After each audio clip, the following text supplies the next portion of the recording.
think specifically we'll be mostly talking about the economics, but there'll be quite a bit of flow as well. Now I'm sharing my screen, and now I have sort of put you guys there. You probably see yourselves. I will move this out of the way immediately, but just wanted to have a chance to see you all, at least at the beginning. And let me first apologize that you don't have the slides. And as Valerie pointed out, it's all my fault. I just had to. I'm going to include some materials from some recent cases to, I think, illustrate some points a little bit more vividly, and hopefully also generate some discussion.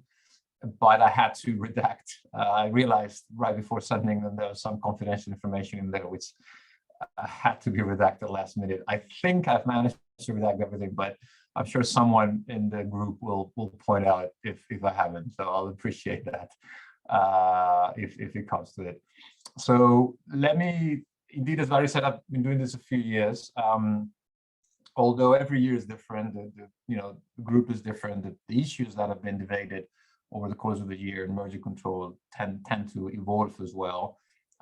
Some of the core basics of merger enforcement remain the same, and we'll go through those today, but they get applied in application of merger control is on constant flux. And so I'll try to cover as well some of the discussions that have been going on in the last year or two.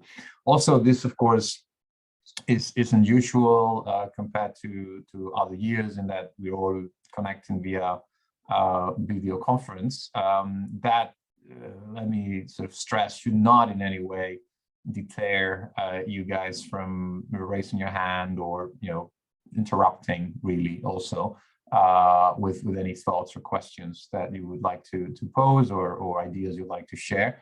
I suppose that some parts of the day will be a little drier with me sort of just going over the slides, and any questions actually helps with making the whole sort of event more lively. So and this can be done, I think, through either raising your hand, although that's how Teams works. I don't know if Zoom is similar, or just interrupting. So please do. Now just very quickly on myself.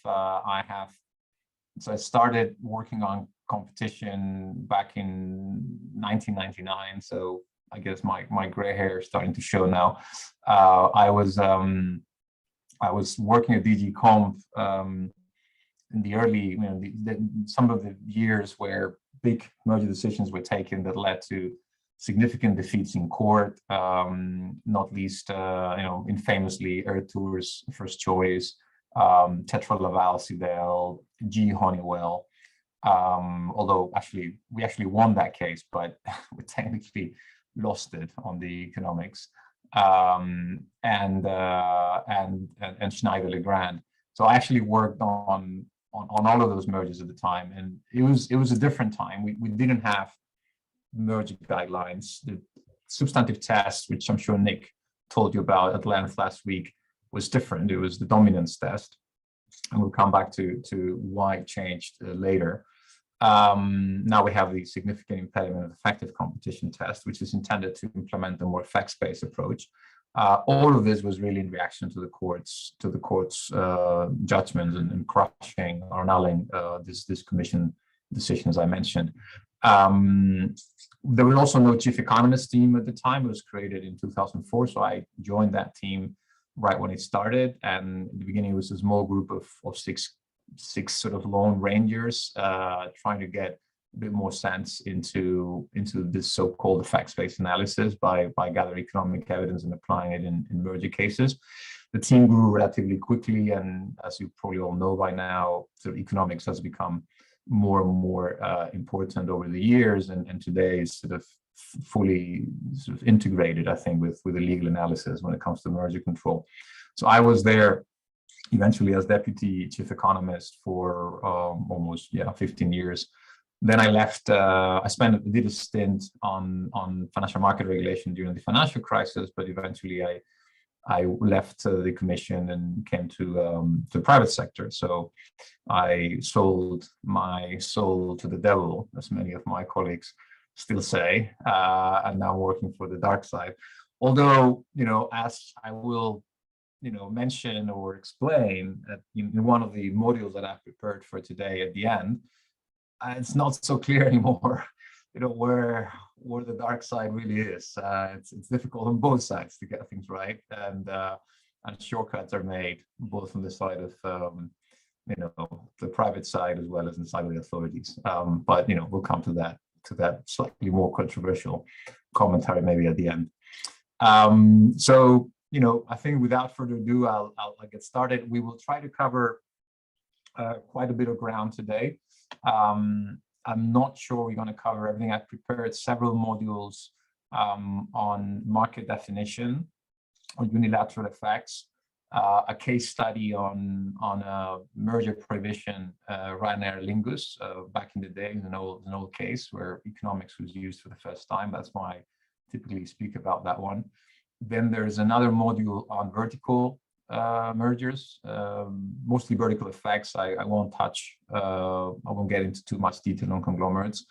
Then there's another module on entry, well, mitigating factors is one on entry and one on efficiencies. And finally, there is, as I mentioned, a module on some reflections on, what is going on in merger control today, where I will speak about illustrate some key issues with regards to cases such as the Google Fitbit deal or the Hutch judgment, which was annulled by the court in mobile markets, and a few other sort of like failing firm issues on recent failing firm mergers in COVID times. So as you see, it's a long list of modules or issues we wanted to touch. I really don't think we'll have a chance to cover everything, especially if you are, as I said, invited to intervene and ask questions. But the slide decks will be available. And let me just say this right off the bat.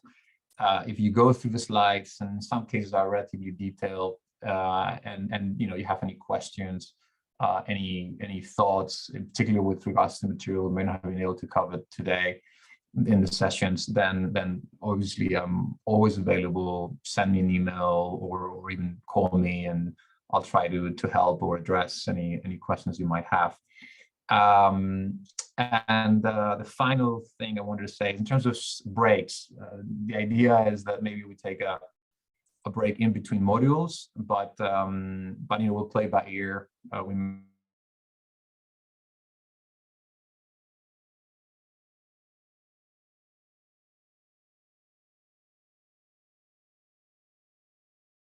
may have longer breaks if it's but the idea that we finish, or is it earlier than 6? I don't remember anymore. Someone maybe can tell me. Is it 6 or 5:30?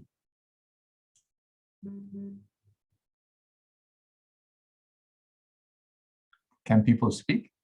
Can people be unmuted? Yeah, it's 6. It's at 6 o'clock. Oh, okay. Yeah. Okay.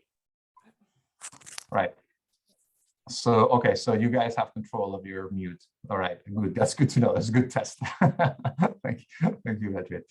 All right, so I'm going to move this out of the way now.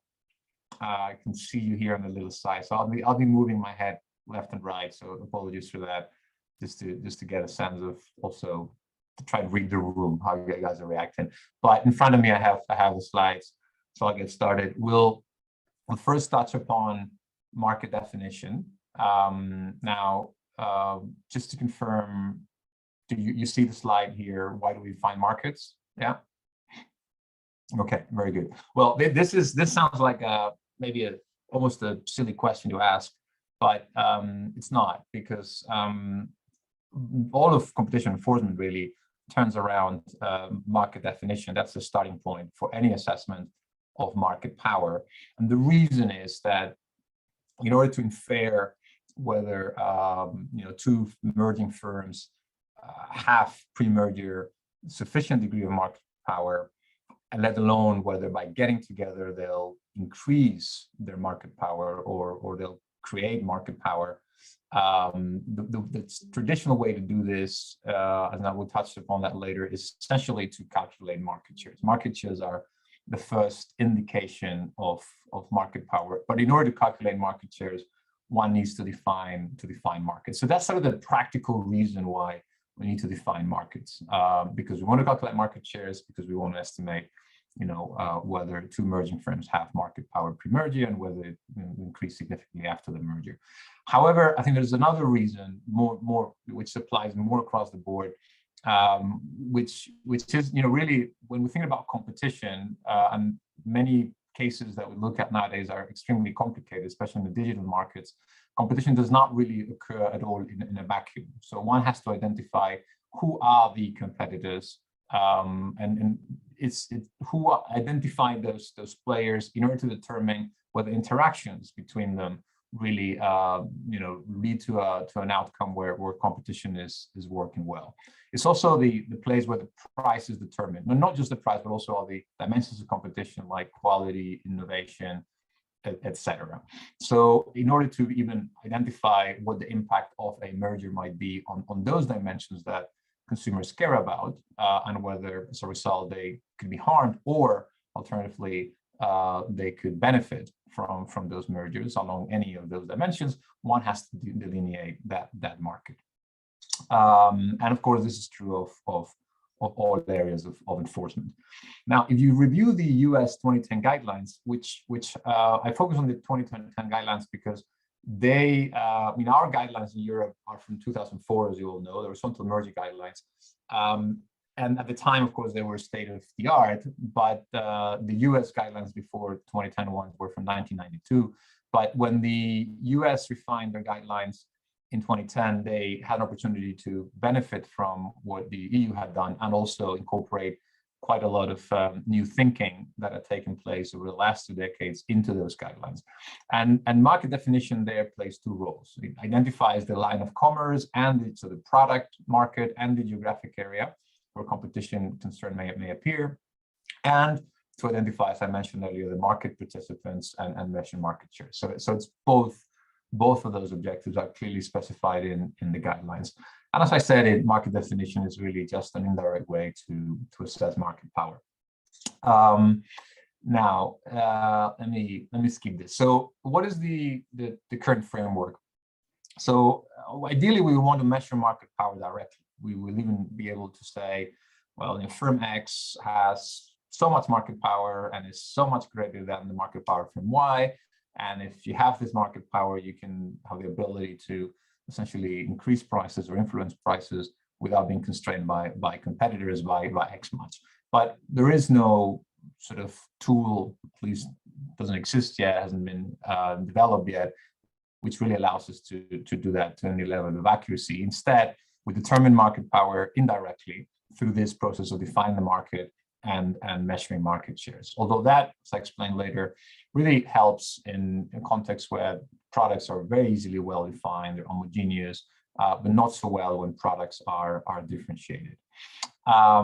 So the idea is that you start by trying to identify what is the relevant market, and you maybe when it comes to merger control, you start with the products of the merging parties, right? So you take the products of the merging parties and you say, okay, so if now these two firms come together and they have the ability to increase price, would they try to increase price by 5%, 10%? So what would happen if they do that? And the first question you ask is, well, some of the customers of the merging firms may be turning to alternatives, right? So substitutes that are sufficiently close that rather than paying the increased price, you just go and buy that other product, which pretty much satisfies the needs in an almost identical way. So if a lot of customers do substitute away to that next best alternative substitute, then obviously that attempt to increase price by the merging parties will not succeed. They will lose too many in terms of increasing profits. They will lose too many customers, and effectively that means that the merging parties cannot exert monopoly power, full pricing control over the universe of customers they've been supplying to before the merger. So then what you do is, all right, then let's take that next best alternative and add it to the to the products of the merging parties. And now let's imagine that it's not just the merging parties coming together, but it's the merging parties and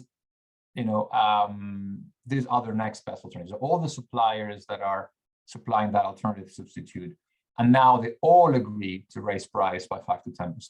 So now then again, those customers, which before they could switch to this next best alternative, they can't do it anymore because the price of all of the substitutes are coming at the same time.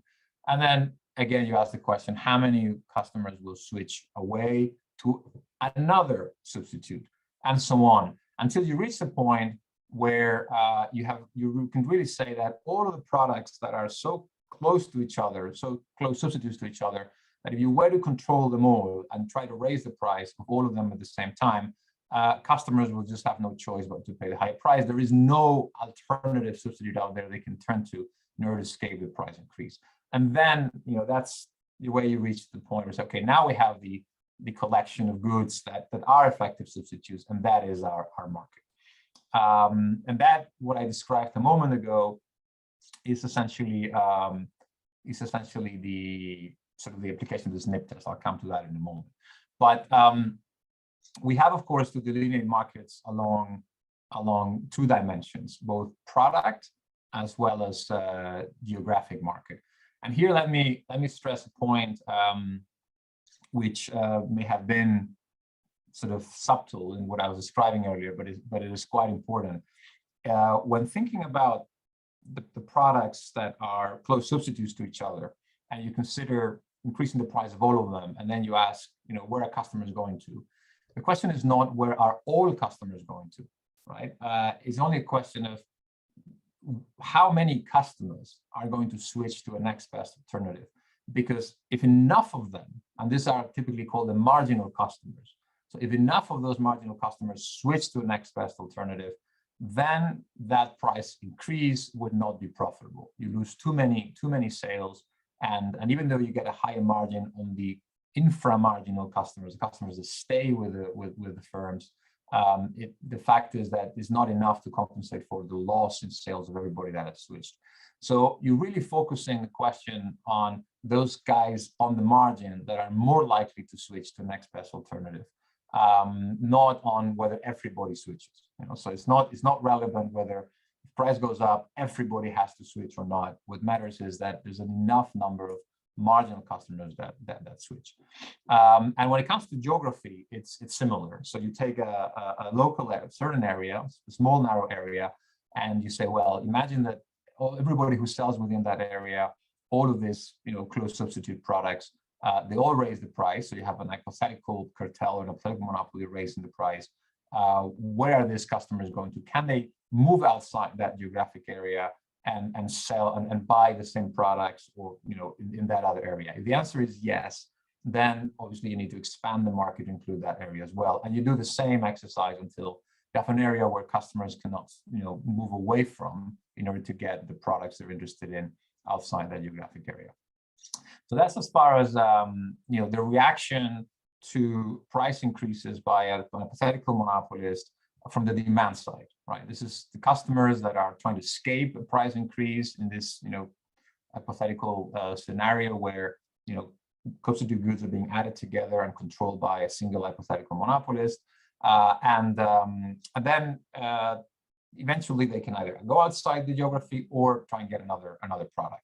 But something else could defeat that attempt by an hypothetical monopolist to increase the price, and that could be that you have suppliers, right, that are not in the market yet, but come from outside the market, either outside the product market or outside the geographic market, and they decide to start supplying a product that we're not supplying before in response to that price increase. So they add more capacity, they add more opportunities for customers to switch to because they quickly enter into the market. So that would be supply side reaction to this price increase, and that could defeat a price increase. If that is the case, then you need to add also those suppliers, wherever they are and wherever they come from, you need to add them into the market as well. So, and that would be the first type of diversion is called demand side substitution.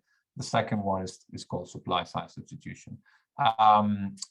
Supply substitution is a little bit less intuitive often, and it's very often sort of confused with entry, but it's not quite the same thing.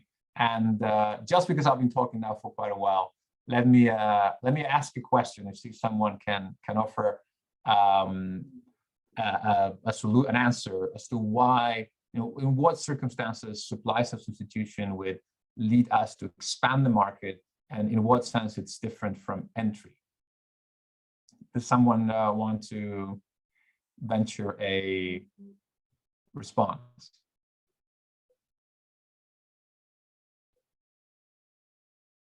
No? Let me give you one example of supply side substitution. Many years ago, I was working on a merger between two dairy producers. They were producing cheese in the Netherlands. Now, I don't know if there are Dutch people here in the group, but cheese in the Netherlands is a very serious thing. It's almost religious level questions, and there's one particular cheese, is a round cheese, which can have a rind around. So I don't know how to say that in English. This has like a cover around, or it can be without it. So it's rindless or with rind. Other than that, it's exactly the same cheese. And the merging parties had a significant market share if you want to take the cheese without the rind. And so it would have been a very serious problem, and would have had to indeed impose remedies or maybe even prohibit the deal as a result. The parties argued, wait a minute, there is such a thing as supply side substitution. There are producers of cheese out there that is not rind, that is not without the rind, but is with the rind. And all they need to do to enter this market is to take away the rind. Just take it away, and then they can come into the market anytime they want. It's immediate, it's swift, and they bring all the capacity into this market. So they're constraining us from the supply side. And we said, well, we're not sure. Supply substitution is not very, very credible. You need to be able to enter with your whole capacity. And they said, okay, come and visit our manufacturing facility. And indeed, we went to the site, and we had a guy there who was in charge of the production line of this rindless cheese. And we saw how the cheese goes into a machine, the rind is taken away. And they said, look, all we need to do is press this button, and the cheese, instead of going into the machine, so the rind goes away, it goes into the other machine, goes directly into sort of distribution, and the rind's still there. So it takes just press of a button, and we are entering into the other market. And say, okay, fine. In that case, we aggregate the two. So there are very few examples of supply substitution that expands the market, but there are some. Now, entry barriers, on the other hand, really are sort of, in a way, they determine effectively the boundaries of the market with regards to, especially when they're exogenous entry barriers, when they cannot be overcome by suppliers. And so if you think, well, if it's going to take too long for someone to enter, then that cannot be supply side substitution. You can still analyze whether or not, as part of the mitigating factors related to the merger, if you establish that there could be risk of increased prices through natural effects, you can still look into whether in the future some of those players that today, those competitors that today are facing entry barriers, could overcome those entry barriers, maybe by making investments. And if that is the case, there's such a thing as merger-induced entry. The merger creates opportunities because of the attempt to increase prices by the merging firms, and those opportunities incentivize firms that are behind those entry barriers to make the necessary investment to overcome them. But that's part of an assessment of mitigating factors, and we'll touch upon that later. All right, so the SNP test I have basically described already, so I'll jump this. This was what I explained earlier, which is the conceptual approach that economists have been using and lawyers since now 20 years to delineate markets. But now I'm going to get into the complications, right? So all of this is fairly intuitive. This conceptual application of the SNP test is, it's not actually done normally with quantitatively. It's done in the way I did earlier, so just making hypotheticals, and also market definition has become increasingly more complicated because markets themselves, especially with the development of digital markets, have become also much more complex. So I'm going to get into a number of issues related to market definition, which complicate everyone's life quite a bit. I'm going to illustrate with some examples. Before I do, let me just again check whether someone has a question or a comment. No? All right, let me see. Oh, by the way, let me just see if I can expand so I see more of you guys. I not all of you are on video, but all right. So let's move on to the different issues with market definition. First of all, differentiated products. Now, the discussion I had earlier, abstractly, was sort of assuming there was a single product. I know, cement, right? And all cement in the world is, actually that's not entirely true, but virtually all cement in the world is the same. But in most markets, actually, especially nowadays, competition takes place on multiple dimensions, not just price, and relates to products that are not homogeneous. They tend to be highly differentiated. They can be differentiated in size, in the format, in the ingredients, or what goes into, what inputs go into producing the product, and they often serve different needs. Now, when you have strongly differentiated products, so when you have mergers between firms that produce differentiated products, market definition becomes very complex.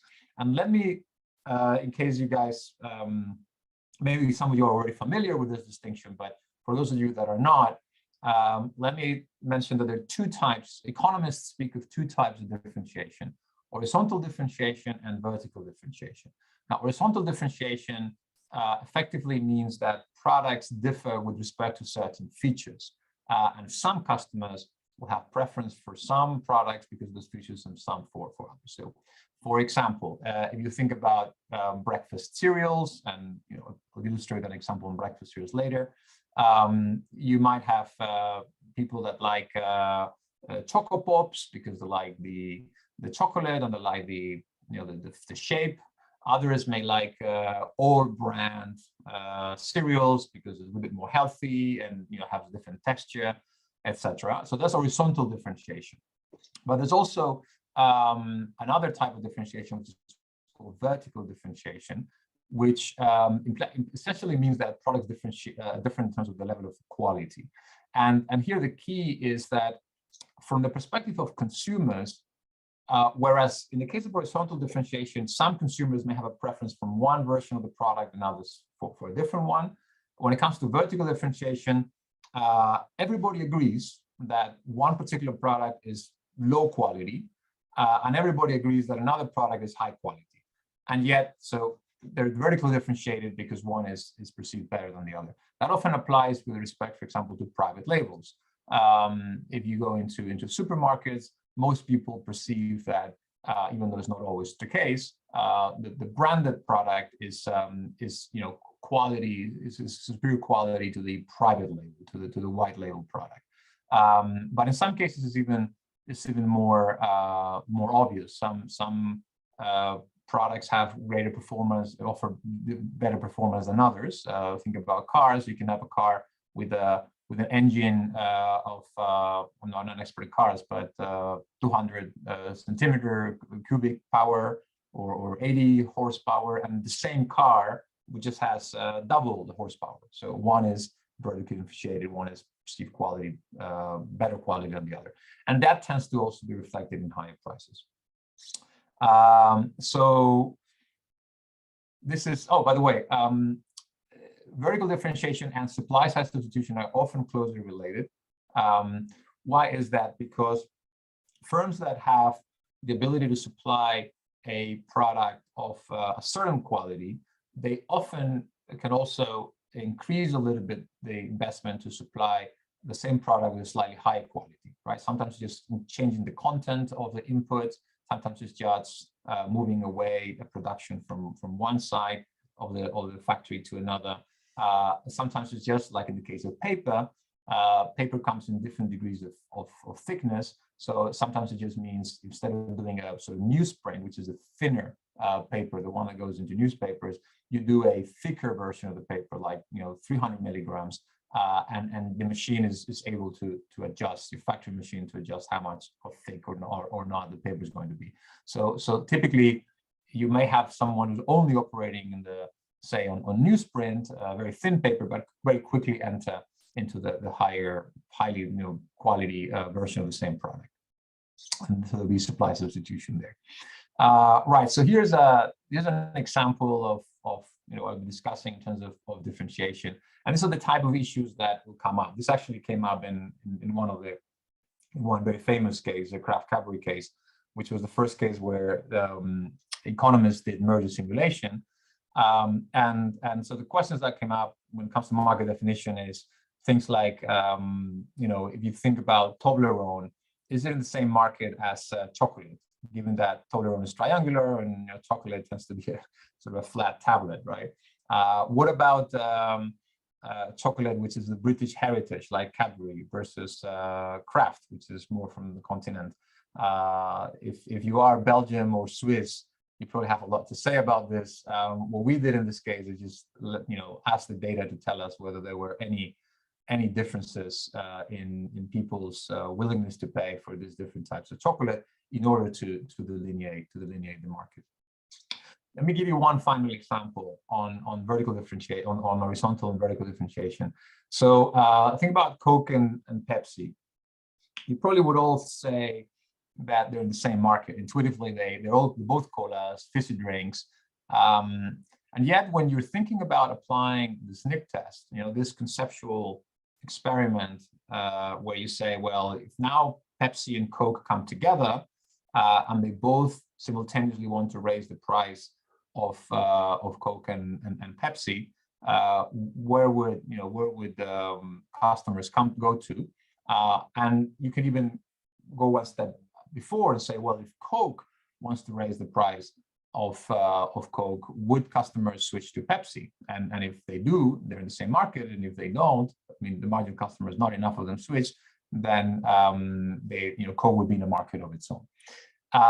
Now, the problem is that if you try to apply this conceptual SNP experiment, it doesn't always lead to the expected results. So if you've asked your question, if I'm a Coke consumer and the price goes up by 5 to 10%, so suppose I'm paying a pound or a euro, it goes to 1.05 or 1.10.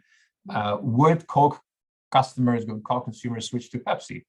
If you do a survey, and this has been done in the context of the Nestlé Perrier case, by the way, 20 years ago, the vast majority of respondents will tell you there's no way in hell I'm going to switch to Pepsi. Coke tastes fantastically, whereas Pepsi tastes like crap. Personally, I cannot tell the difference, and I have asked many of my friends who swear they can tell the difference on the usual blind test, and very few of them really can. But the fact of the matter is that Coke customers don't really want to switch to Pepsi, and so you might end up with the implication that Coke is not in the same market as Pepsi. So if those two firms come together, they're not competing in the same market, and so there is no unilateral effect. There's no concern, no merger, no competition is eliminated by the merger, which sounds intuitively wrong. But then the question has to be, what is constraining Coke from increasing the price by 5%? If it's not Pepsi, what is it? And often the answer is a complicated answer. It has to do with branding, has to do with the way that, the fact that if you change prices once, customers get accustomed to a certain price and may be difficult to change it again. Maybe there's the distributors or retailers will negatively react to the price increase. And you need to take all of that into account when delineating markets. So it's not straightforward just to go and say, well, let's apply this SNP test and we figure out whether Pepsi and Coke are in the same market, even if you had data to do it effectively or perfectly.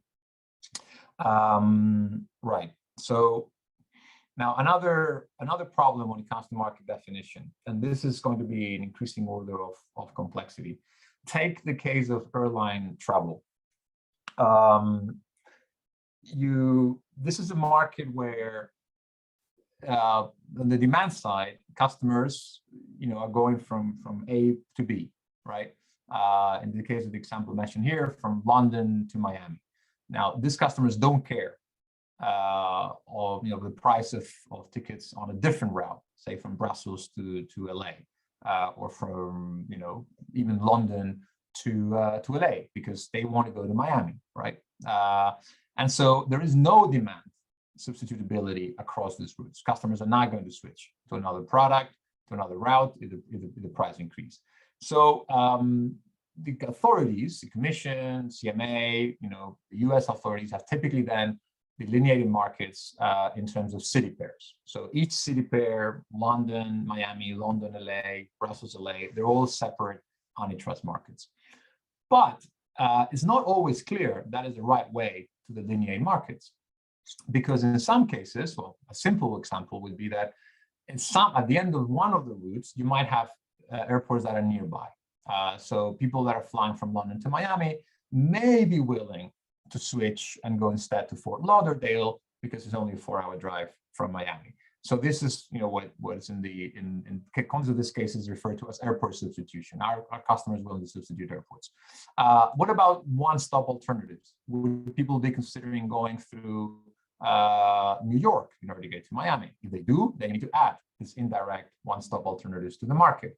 What about delaying travel? So the question becomes, if you can increase the price maybe for the period, for the Christmas period, but what if you delay travel and instead travel after the Christmas period? Would that then mean that the market has to be expanded to cover a broader time scale? So that's another issue. And then a bigger problem sometimes is so-called destination substitution. A lot of travelers don't really care about whether they go to Miami. They might as well go to LA because they want a sunny destination in the US, and both are alternatives, and they haven't really not sad in visiting friends or relatives, for example.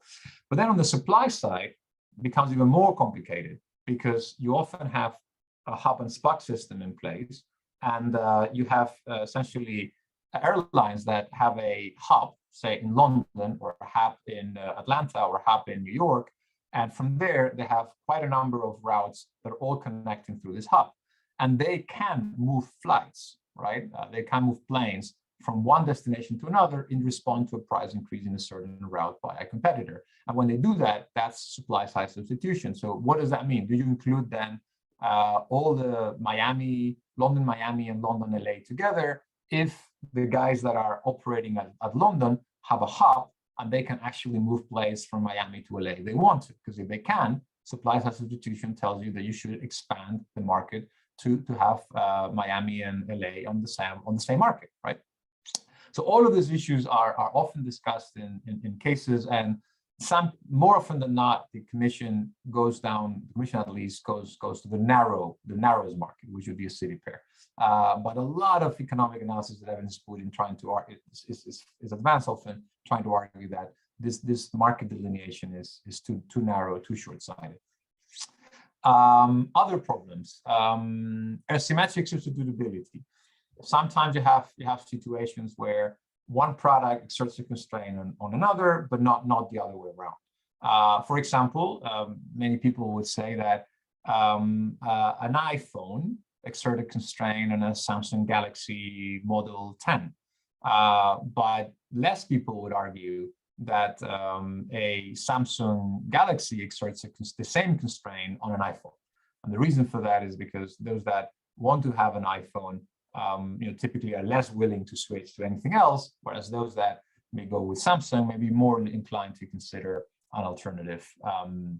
And you have this asymmetric stability, which means that when it comes to mergers, you need to look between differentiated good producers. You need to look at the patterns of substitution from product to the other, and this could be different. So your ability to increase price on one product may be different from the ability to increase price of another product when you control both. And here is another example is in this slide is generics versus originator drugs. Originator drugs tend to command a very high price, and very few people actually are often prepared to substitute it with a generic. But obviously, a generic is a generic, and everybody will want to substitute a generic for a different generic, or even for a brand if it came at the same price. All right, this we speak about price discrimination. Another issue that comes up: chains of substitution. It comes up a lot, especially when it comes to geographic market definition. You probably have heard of this if you worked on practical cases, in particular, where you have essentially the location, you have the production of the good or the service is located in different points within an area. And so the argument tends to be that if take, for example, a highway where you have gas stations along the highway, right, from say London to Edinburgh, and you have gas stations across the whole highway. Your first gas station you encounter is gas station A, and you can stop there and fill the gas tank, or you can carry on, right, driving and get to station B, right? And if you do that, you can check at the price on A, say, well, it's a little higher than B, so I'm just going to carry on driving, take the slight risk, and go to B. You cannot go all the way to C. You don't have enough gas on your tank to get all the way to C. But so it doesn't matter to you what the price for the gas is in C. But between A and B, you have a chance to maybe substitute. And if you're at B, then the same thing applies. You may actually go all the way to C because if the price there is lower, and if you're at C, the same thing applies to D. So then people argue, because of this chain of substitution, if B is constraining A and C is constraining B and B is constraining C, then the implication is that D, through this chain of substitution, must also be constraining A. Now, the authorities over the years have been struggling with these arguments, and more or less, I think the consensus today is that no, these chains of substitution sometimes are, or generally are often broken down, and so you cannot expand the market and have a very, very broad geographic market invoking this argument. And the reason is that although B may be constrained by A, if you have a merger between A and B, it's not the case that C is going to constrain all of the products in A and B. It certainly is not going to affect A. So you may break a chain of substitution in there. So that's another issue that has been coming up a lot, which maybe has been resolved. What are the problems we have? Let me skip that. I'll come back to that later. And multi-sided, this is what I wanted to emphasize more, is multi-sided platforms. Now, this is all the rage nowadays, the digital markets, the GAFAs, Google, Amazon, Facebook, Microsoft, Apple. I mean, they all have platforms, they all have ecosystems. So what happens when these firms, or even non-GAFAs like Booking.com or Uber, so firms typically in the digital world that have a platform, they engage in merger activity. How do you delineate markets in that context? Well, I think that the first thing that one needs to focus on or to be aware of is that these platforms bring together sort of users at multiple sides of the platform, right? And so this leads to so-called network effects. So if you think, for example, of we'll speak about this in a moment. Think about pay TV, a pay TV operator. In the UK, it would be Sky. For those of you that are aware of Sky, maybe you're a subscriber. In Spain, my country, this would be, for example, Telefonica. In Belgium, you might think of Proximus, right, or Belgacom. So you have a pay TV operator, and the pay TV brings together different users. On the one hand, you have the providers of content, the providers of the channels, and there's typically free-to-air channels as well as pay TV channels. So you have channel owners that are selling their channels to the pay TV platform. Then you have the subscribers who pay for the pay TV service. And then you also have advertisers who spend money to advertise their products in the channels, especially the so-called free-to-air channels, which are essentially monetized only through advertising, or primarily through advertising. And so these pay TV platforms bring together advertisers, channel owners or channel providers, and users or subscribers. Now, the first thing that is useful to consider when looking at market definition in this platform markets is that there's this network effects. If you have a lot of good channels on your platform, that's going to attract a lot of users. But if you attract a lot of users to the platform, a lot of subscribers to the platform, that's going to attract also a lot of advertisers. So a lot of advertisers are going to come in there. If a lot of advertisers are providing paying money to advertise on the channels are going to get more money so they can improve the quality of the content. If they improve the quality of the content, that attracts more users. So all of these are direct and indirect network effects that increase the overall value of the platform. And so then some of the issues that are looked at when delineating markets here is, are the users on one side of the platform multi-homing or single homing? In other words, do users affiliate with multiple platforms, or do they stay with one platform only? Now, in the case of pay TV markets, users or subscribers tend to have only one subscription, whereas channel providers and certainly advertisers tend to multi-home, tend to go to all the pay TV platforms out there, or at least try to work with all the pay TV platforms out there. And then, of course, what you observe is that you in this kind of markets, you have to set prices for different sites, and those prices differ, but the prices are interconnected. So then the question becomes, if you think about the SNP test, do you think of the market as a market that includes all sites, and if you have a high price on one but a low price on the other, or maybe a high price on one and a zero price on the other? Then how do you apply a SNP test? How do you delineate the market there? Another example, especially good example of zero pricing on one side, is Google search. You all use Google search every day. You don't pay a penny to Google to do that. And it's advertisers often that are the ones paying for that service by paying quite a lot of money to Google for advertising in terms of offering sort of paid results to when you run a search. So here's another example where you have the zero pricing on one side of the market, and there's pricing on the other side.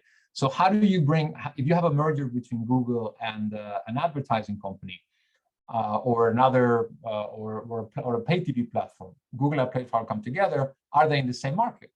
I mean, Google is selling space to users that don't pay any money for doing a search to advertisers. A pay TV platform is selling space on channels to advertisers so they can access users. But those users, some of them are paying money. So are these Google and pay TV platforms in the same market, yes or no? Big, difficult questions that authorities are struggling with, in particular on this one as we speak.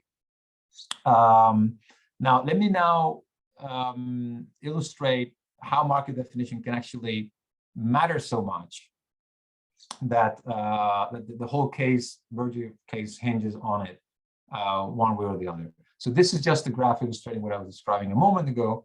And let me jump onto a real life case from literally last month. So this is, I'm sorry for the redactions here. I'll tell you what's behind these redactions in a moment. So this is the merger between Discovery and Warner Media. You probably have heard in the press.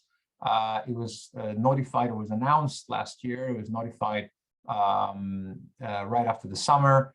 And to everyone's surprise, not me, but to many people's surprise, this was cleared unconditionally by the Commission just 3 weeks ago.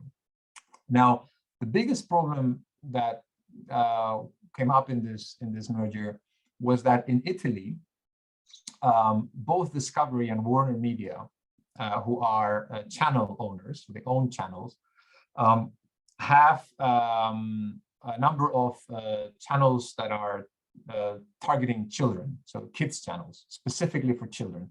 So Boeing is one of them, you might have heard of Clan. I mean, of course, Disney has Disney channels, but Disney's channels are not in this market because Disney, after the merger with Fox, has moved all its channels to Disney Plus.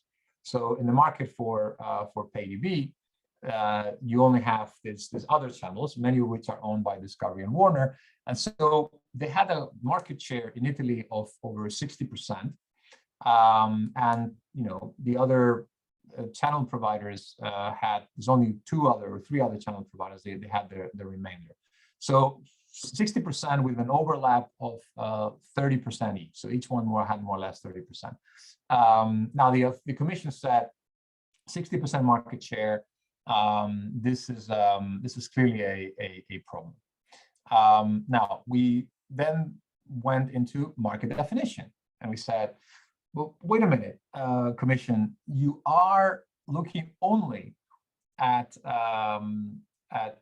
channels that are incorporated into pay TV platforms, and in particular, you're focusing on so-called free-to-air channels, the ones that are advertising, monetized through advertising, because pay TV channels for kids only are very few.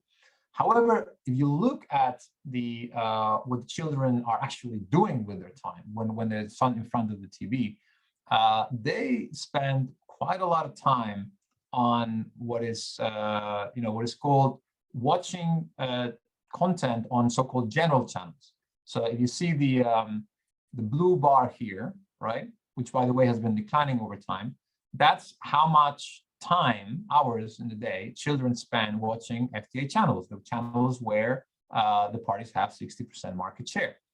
But there's also general channels, so channels which are intended for the whole family, but include some, times of the day, include some programming for kids.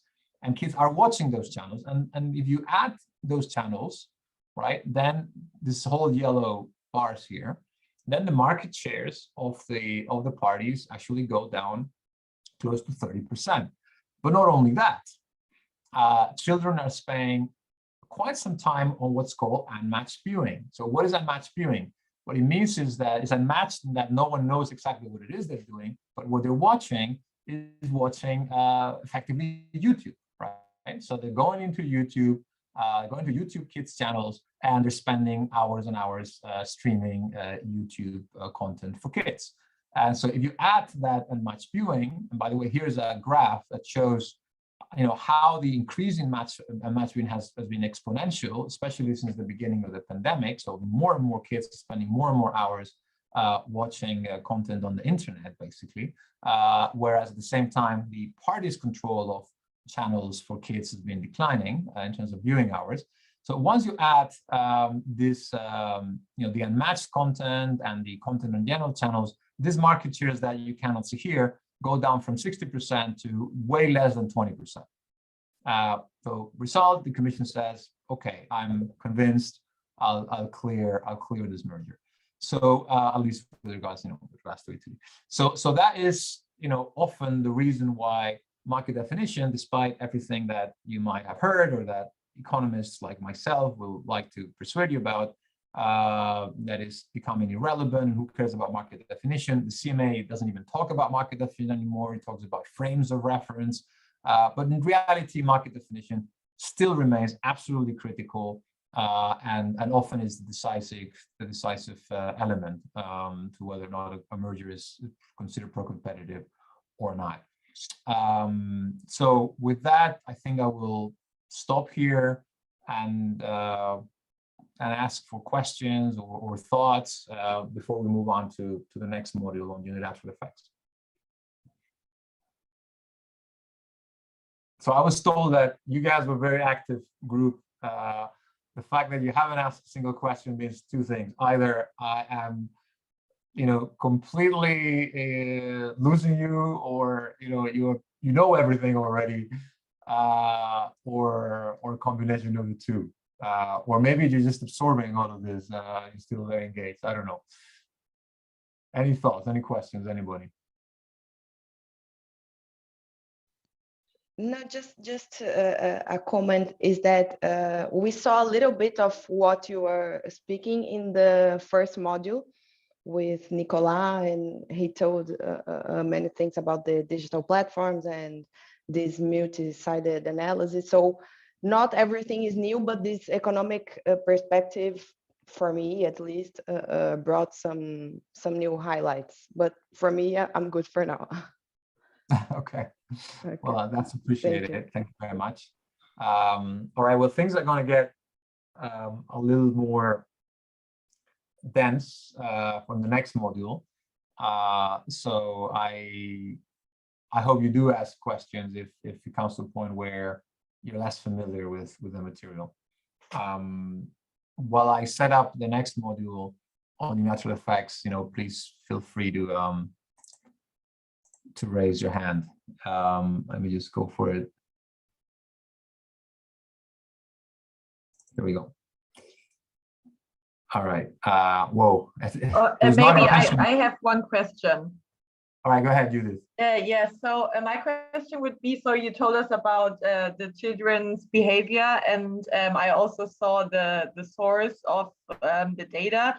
But my question would be, so how many children do these service providers check on? And does the commission sometimes say, is this data really representative? So how do you make sure that it's really correct? Because, all your analysis are based on that source. So how is it working in practice? Right. So I mean, that's a good question. Let me just put this graph again here. We have it's always a struggle really to get the data, and often we need to patch different data sources together. In the world of pay TV markets, there is one source which is it's called TAM data. It's basically audience measurement data, and this is, maybe some of you are familiar with it. This is basically there's a panel of consumers that agree that they'll insert a certain chip in their TV, which measures constantly what that particular household is watching, right? What channels they're watching, how much time they're spending on each channel. I mean, it cannot actually tell whether the viewers are paying attention or the TV is just on, but it does record hours and channels, right? So we have that audience measurement data, which gives us very, very detailed information on, viewing hours, even minutes, on every single channel, on every single country, or virtually every country in Europe. But the problem is with this unmatched viewing, right? That's why it's called unmatched, because it's not matched to the TAM data. This is YouTube data. This is streaming services, SVOD services like Netflix, Disney Plus, Amazon Prime. These guys don't publish their data, and so the only way that we can have even a sense of how to measure this is through surveys that either the parties do or that third parties do, where people get asked, how much time did you spend watching YouTube the other day, right? Or how much time do you spend on Netflix? Something that we have been able to do, however, for this particular case, is on YouTube channels, you have the ranking of number of views that a particular channel has received. And so we have, although there can be quite some double counting there, we have looked at the ranking of all of those channels and sort of estimated via triangulation how many hours that would mean in comparison with TAM data. And so that's partly how we've calculated this brown bar there. But it's a very good question, and this is, even for the simplest of issues, even for the simplest of graphs like this one, there's a lot of work that needs to be done in the background to ensure that the data is accurate and it does tell the story that you want to tell. Often data can be manipulated, and that's why the authorities are very serious with data, rightly so. It pisses me off often when I get these RFIs, which go to the nitty-gritty, but it's perfectly understandable, because you can tell lots of different stories with data, but one has to be very methodic about how you use it. Okay, second, if there's any other questions. No. All right, let me then jump to unilateral effects.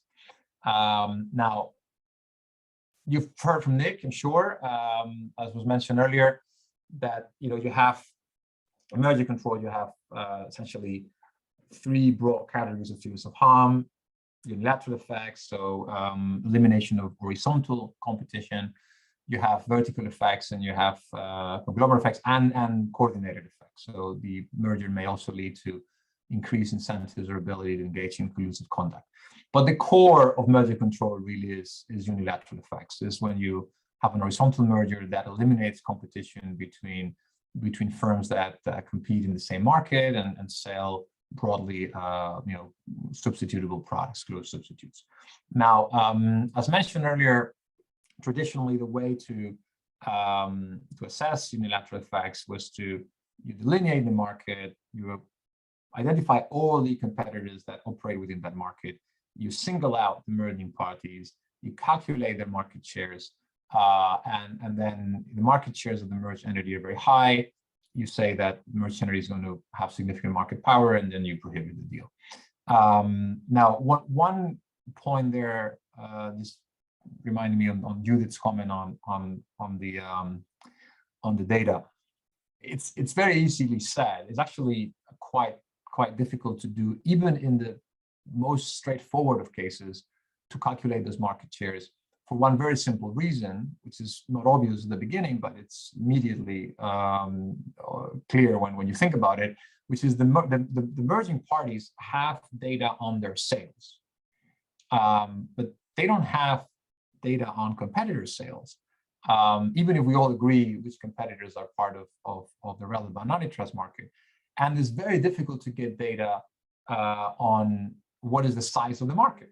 So you need to go to third parties, data providers, and say, well, can you estimate what the size of this market is, so that at least with the sales data that I have from each merging party, I can at least estimate the market shares of the merging parties, both pre-merger and combined.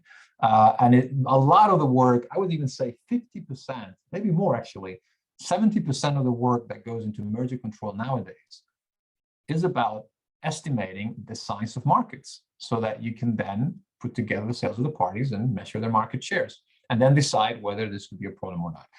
And the problem is that really only applies to, or mostly applies to, products which are relatively homogeneous, relatively similar to each other.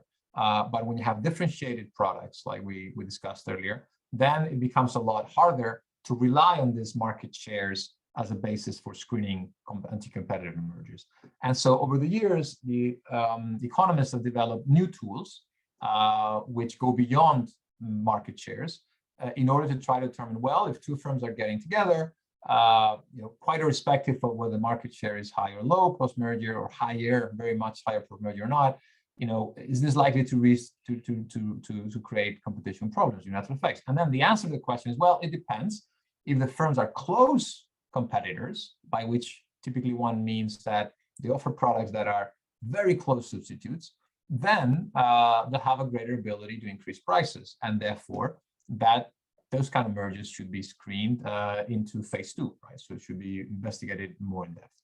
So what I just described is the intuition behind a number of economic tools that have been developed precisely to do this, to estimate whether two firms can raise prices, two firms that come together can raise prices as a consequence of the fact that they might be close competitors or not. And the tools all have this very fancy names. I'm sure many of you are familiar with them, either in detail, or at least with their acronyms. So UPP, upward price and pressure; GAPI, which is essentially the same as gross upwards price and pressure, but it's called GAPI because it allows you to compare across mergers. It's a sort of it's a measure that has no currency, as it were. It's just a pure number. And then IPR, which is it's almost a mini merger simulation of what the price increase might be. And these tests are always based on two sources of information: margins. So for that, of course, one needs price and cost to estimate the margins, and a measure of the closeness of competition between the merging firms, and typically always that measure is going to be so-called diversion ratios. And I'll come back to that in a second. Right. So let's start with the concept of diversion ratios. Now, to illustrate the point I was making earlier, let's take a very simple example. You have three firms, firm A, B, and C. They're all active, let's say, in the market for mobile telephony. And let me illustrate with a real life case, because maybe later we talk about it. Recently, O2 merged with Virgin in the UK. You also, of course, have other providers. Let's say that you have O2, you have Virgin, and you have BT, British Telecom, right? There's others, but let's say there's only those three. And imagine that this is not true, of course, but actually Virgin is quite small on mobile, but imagine that the market shares for mobile for Virgin and for the other merging party for O2 are, one has 50% and the other one has 25%. And so traditionally, if you look at a merger between A and C, right? So between O2 that may have 50% and Virgin has 25%, this would raise serious concerns more than a merger between A and B. But ask the following question. Imagine that you increase the price, right, of the product A, and you ask the questions: how many customers are going to switch to product B? If 7 out of 10 customers switch to product B, then A and B are close alternatives, close competitors, even though their market shares are 25% and 25%. If only 3 of them switch to product C, then that's a more distant competitor. So in this particular case, a merger between firms A and B could be more problematic than a merger between A and C. The reason being that actually A and B are closer to each other. So if you increase the price, you're going to recapture customers that go from A to B, and because you recapture them, you have a greater incentive to increase the price because you don't actually lose them as a customer. You only lose the 3 guys that go to C. So firms A and B merge, the product A is increased. You get that price effectively giving you a high margin over the customers that stay. And for those that switch, you don't lose them because they switch to B, which you now also control. And you only lose very few to C.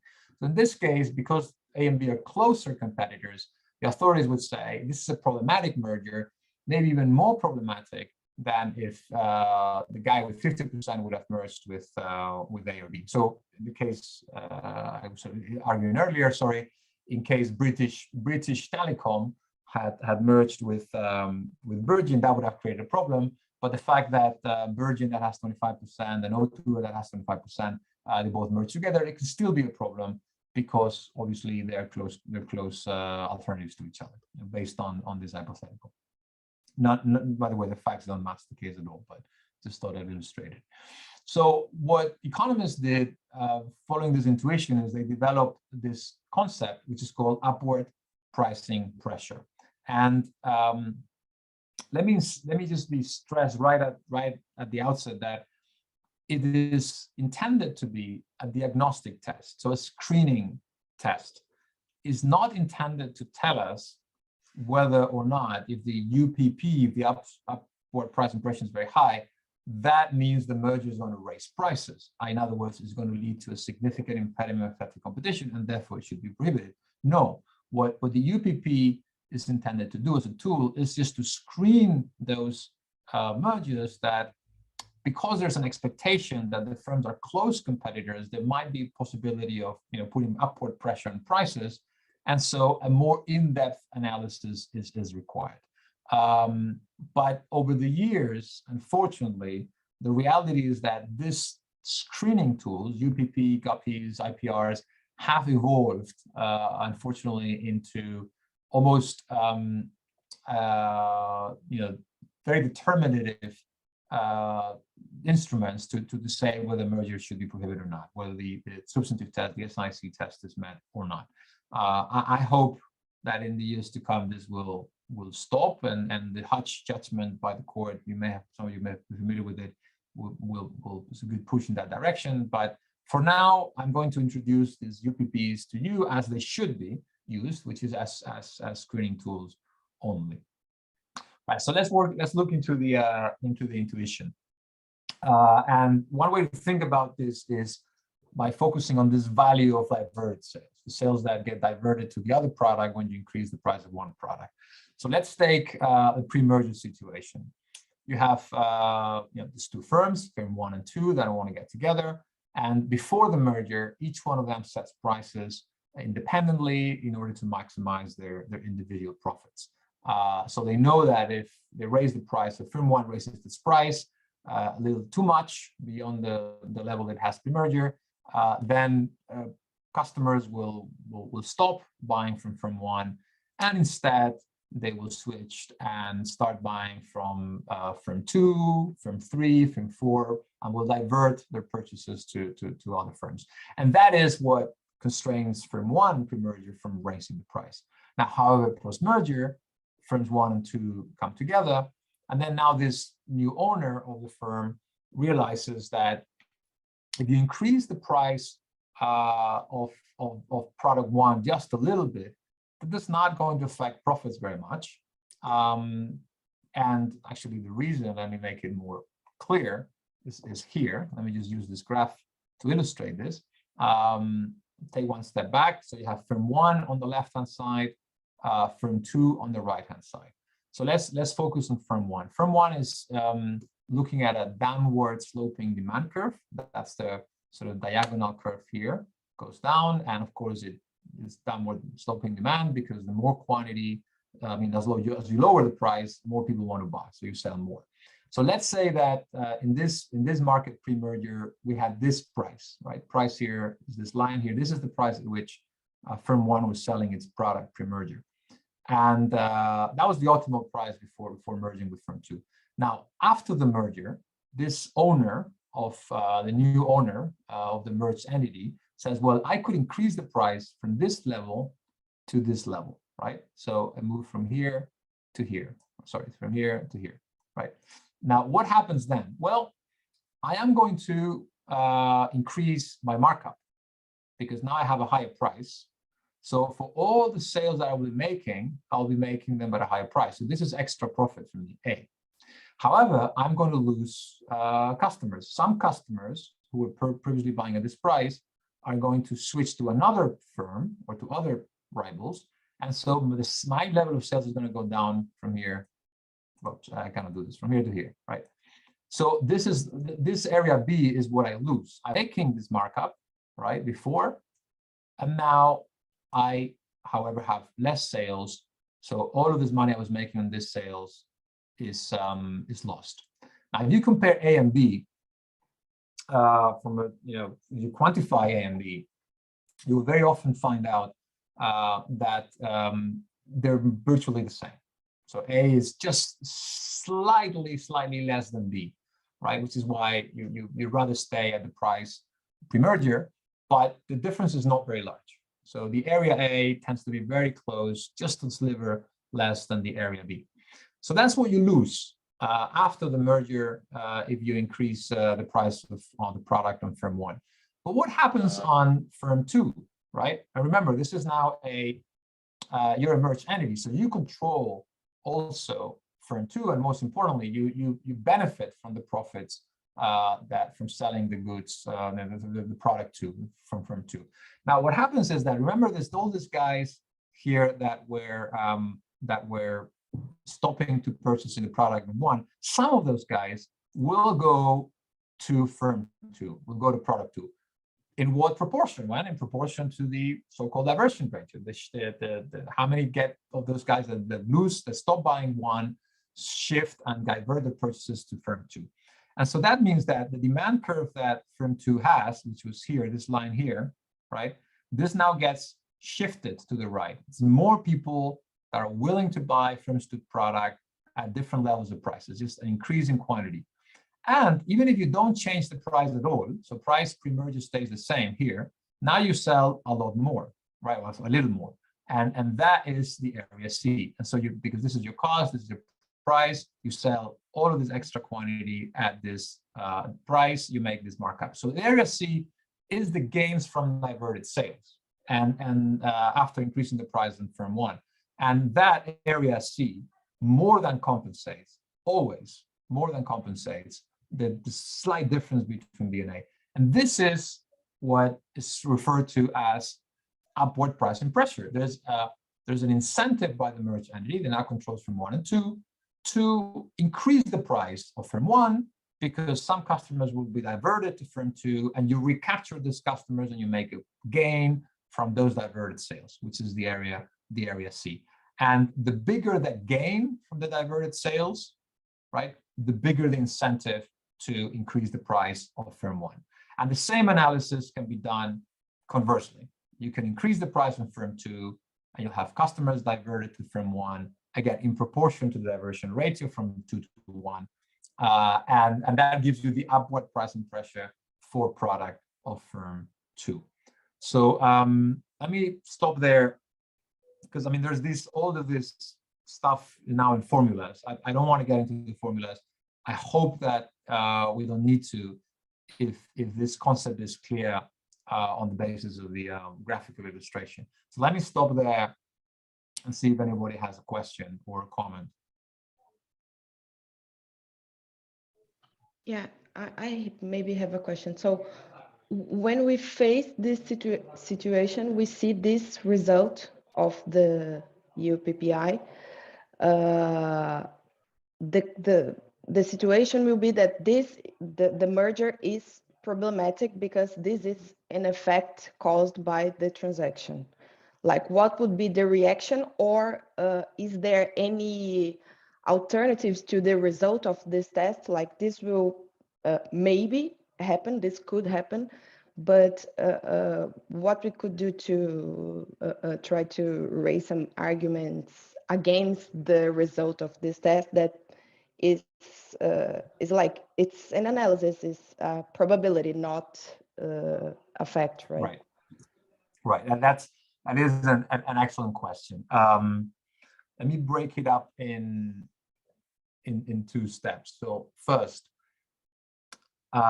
if the products are in the same market, so firm 1 and firm 2 are, which almost by assumption there will always be, otherwise this will not be an horizontal merger.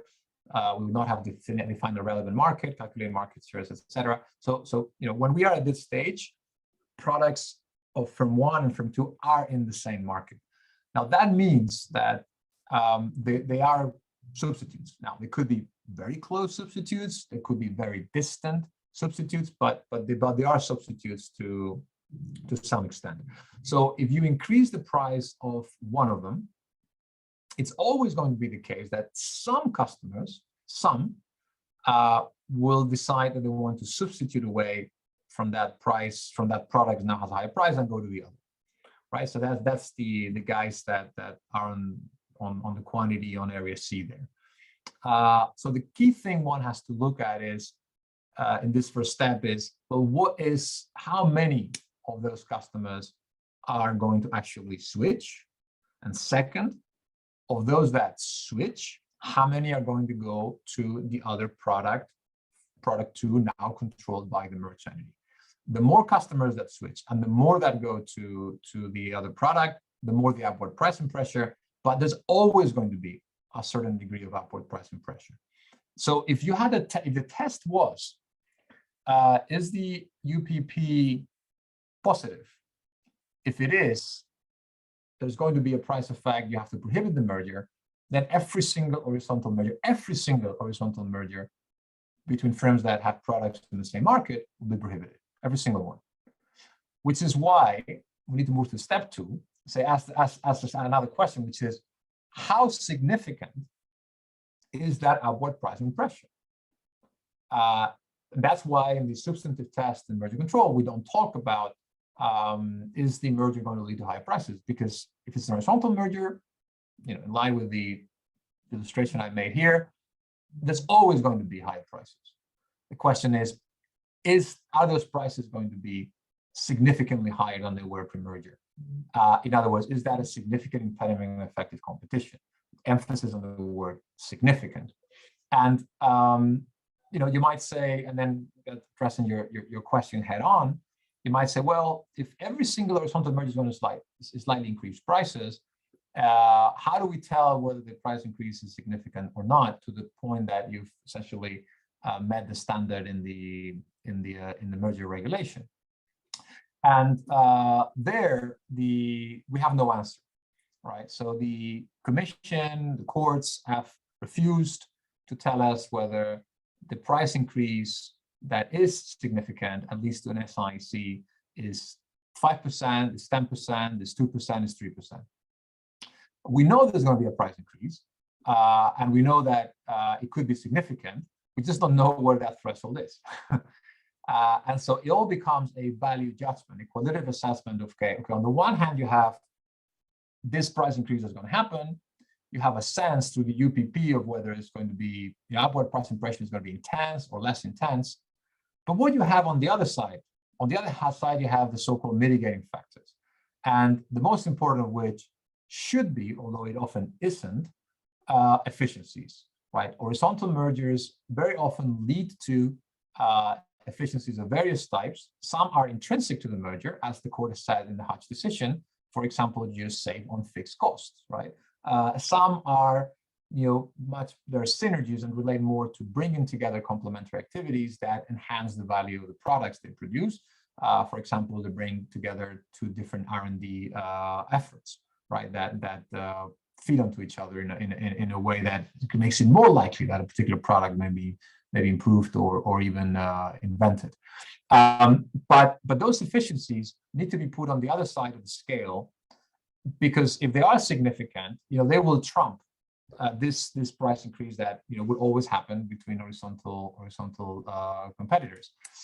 The other two mitigating factors, of course, are entry, the possibility that some people, others that are not in the market yet, because they're behind those entry barriers, they say, oh, I have observed that firm one has increased the price. Some customers have gone to firm two. So the merged entity is making more money.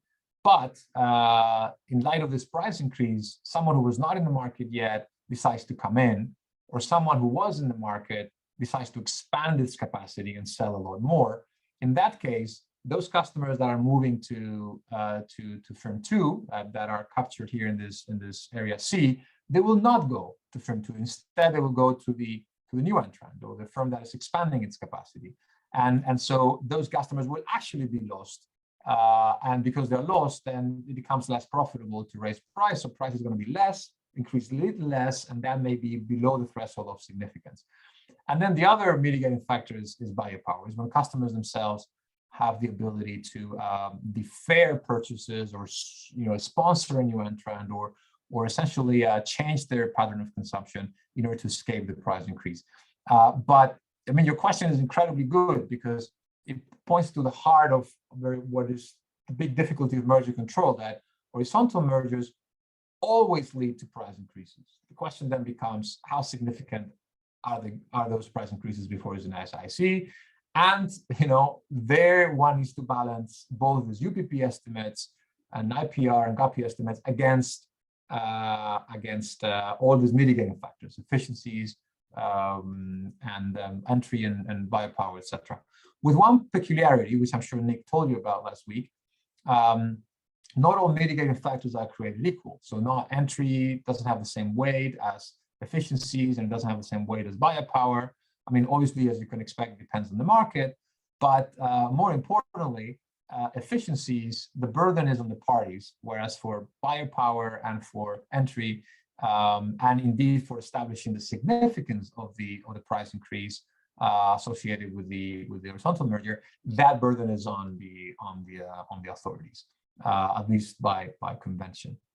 Although even that is changing nowadays, as I will discuss maybe at the end today, because when it comes to mergers between GAFAs, people are talking about reversing the burden of proof and having the burden on the merging parties that their merger is pro-competitive, as opposed to having the burden on the merge on the merger control agency to prove that there is harm. Anyway, so that's a terribly long answer to your question, but I just thought the question was so on point that it deserved that. So, any other? Well, first of all, have I answered the question? Yeah. Okay. Thank you. Okay. Thanks. So, any other questions or thoughts on this?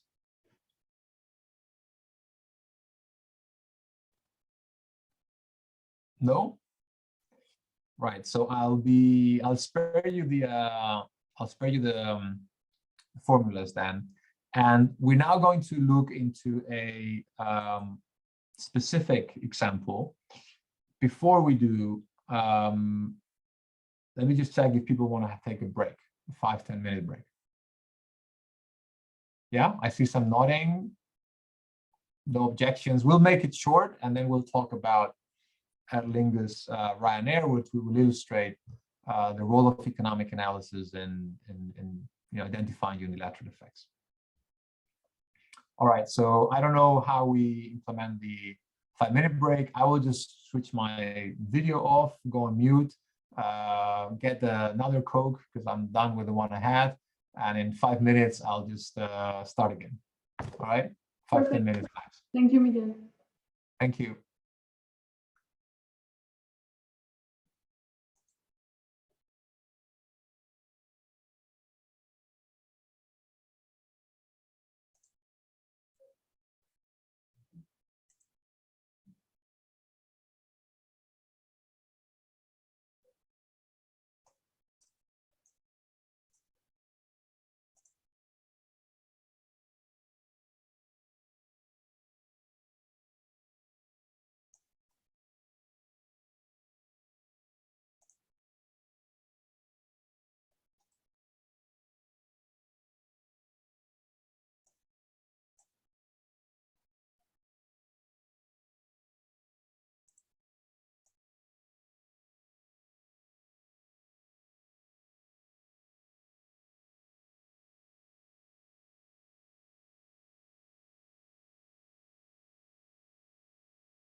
Hi there again. Good afternoon.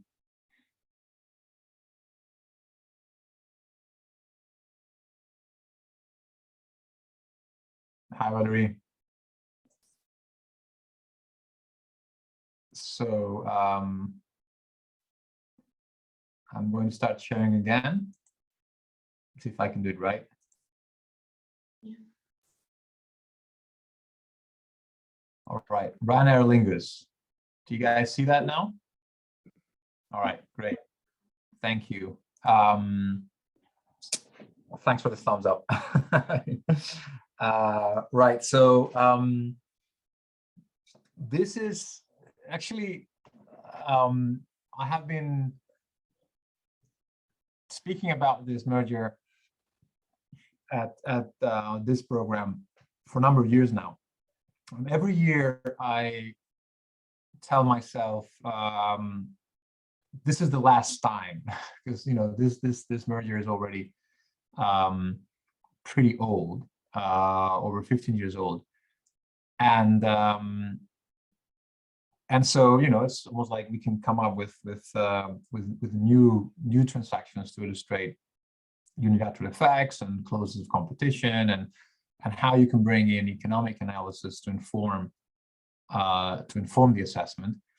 The problem is, and it happened again this year, the problem is that every year there's a new airline merger, and the Commission essentially reviews that airline merger using exactly the same tools, exactly the same analysis that was used back in the day. It hasn't changed one bit. And since this data, these results are all public because this case went to court, then it just makes more sense to continue to introduce this case to you guys. Now this year we had two such mergers. Actually, well, three, but two mergers where the Commission did exactly the same analysis I'm going to explain in a moment. One was the Air Canada Air Transat merger. So Air Transat is a firm, so it's an airline which it's like a no frills type carrier, but transatlantic, and it's specifically it's Canadian, and so it's focused on Canadian routes originating and terminating in Canada, both to Europe and to the Caribbean, and competes, of course, with Air Canada on all these transatlantic routes between Canada and Europe. And the other merger, which is even more similar to Ryanair Aer Lingus, is Iberia Air Europa. These are Iberia, of course, you're all familiar with. Air Europa, probably you are as well, but just for those that haven't heard of Air Europa, Air Europa is again a sort of mid-frills, no-frills carrier based in Spain. And so you think about it, and competes similar to Ryanair, but doesn't have the same footprint, of course.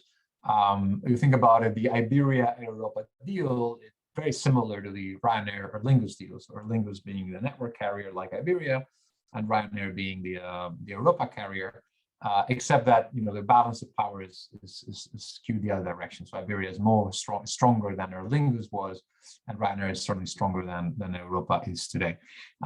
This deal has created a lot of interest, and the analysis I'm going to be describing now has been done by the Commission pretty much exactly as it was in Ryanair Aer Lingus many years ago. So if you want to ask me questions about all of those deals, Transat or Canada or Ryanair, or Europa Iberia, feel free to ask as well. I can bring this analysis to into more sort of current perspective. Right. So let's jump on it straight away. So Aer Lingus, as mentioned, is the Irish flag carrier, and at the time, it was operating more than 70 routes out of Irish airports, primarily Dublin. So see in a second. And Ryanair was the first, the original, if you will, low-cost carrier. Already then, it was operating over 400 routes in 24 countries. It had 20 bases across Europe, the most important of which is, of course, in Dublin. But already then, I think Ryanair back in the day was the second largest carrier in the world, think today is number one. Back in the day, it was only second to American Airlines. I think today is actually number one. And has increased, in fact, it's the number of routes and planes after the pandemic, or during the pandemic. So this deal was proposed in 2007. It was actually proposed 2 more times, and it was prohibited every time. But it looked certainly at the beginning like a straightforward horizontal merger. You had 2 firms, which Aer Lingus, despite being a network carrier, is more like a mid-frills or low-frills carrier. So they were very similar in terms of their business model. So Aer Lingus was not seeking to compete with United, with American, with British Airways. It was in fact trying to get more into the low cost position. Both, of course, are Irish. Both had a very large base in Dublin. In fact, they controlled 80% of all the seats and passengers at Dublin. And obviously, because when it comes to routes ex-Dublin, originating in Dublin, they would have the ability to move planes, as I mentioned earlier, from one route to the other. So they would always have a very strong advantage against any other rivals associated with these so-called base economies. And from a demand side perspective, obviously, if you are an Irish person or even a European person seeking to travel to Ireland, you would immediately think of checking Ryanair or Aer Lingus before you make you purchase your flight ticket. So they were by far on the demand side, most recognized airlines, and therefore more likely to be the close competitors. So we looked at sort of the basic facts. There were 35 direct overlap routes, all of which originating in Dublin. These are listed here, as you can see. Now, in fact, 22 of those routes, the merger was de facto a merger to monopoly, right? And remember, I was discussing earlier the example of airlines. It's very difficult for the authorities to move away from the narrow city pair market definition. And of course, if you have under merger control, there is no such a thing as sort of a de minimis, right? Whereby if you have a competition problem on one market, if that market is very tiny, maybe because it's a very small route, very thin route, very few passengers travel a month or a year, then under merger control rules, if there was a de minimis, you could say, well, this market is not too important, we let this merger go through. No, there is no such a thing, as I'm sure Nick told you, as de minimis. Even a single route, however small, however thin, if it creates a competition problem that cannot be remedied, would result in a prohibition. And here we had 22 monopoly routes, right? So routes where there is no alternative competition, there is no, sort of biopower, certainly there is no entry, almost certainly no entry possible. And the impact of the merger is significant for sure, because, it's this merger to monopoly. Some of those routes are, large, like I suppose, Brussels to Dublin, or, Dublin to Malaga or Madrid. But some of them could be very thin. It does not matter. Each one of those routes, if it couldn't be remedied, would result in a prohibition. But there was also 13 routes where market share were greater than 60%, and some of them above 90, some 80, 70 to 60. So you look at these market shares, you look at the number of overlap routes, you take into account that the 2 firms are likely, clearly the closest competitors, in some cases because the only competitors, and it's looking like a very difficult merger. You look at this base competition advantage I mentioned. So both firms will have 80% of all traffic originating in Dublin. And in fact, there's a question, well, maybe they're starting to diverge. So maybe in the counterfactual, absent the merger, they will stop competing less with each other, or they'll compete more with others. Well, that also was not a defense, a counterfactual defense, because in fact, over the years prior to the unification, if anything, they had been becoming closer and closer to each other, also in terms of the routes which they operated, and they had become, so the number of overlap routes had been increasing. And this actually typically happened, and this will be important for later, because when Aer Lingus would open a new route, very quickly after, a couple of months later, Ryanair will follow and will also open a new route. We'll quickly open where Dublin had, where Aer Lingus had opened, which was leading to this, 3, 1, 4, 6, and more overlap routes over time. So again, no dynamic counterfactual, if you will, excuse. Now, what about maybe the products are really very different to each other. Customers don't regard them as close competitors. Some people fly with Aer Lingus, some people fly with Ryanair, but they wouldn't necessarily fly with the other airline.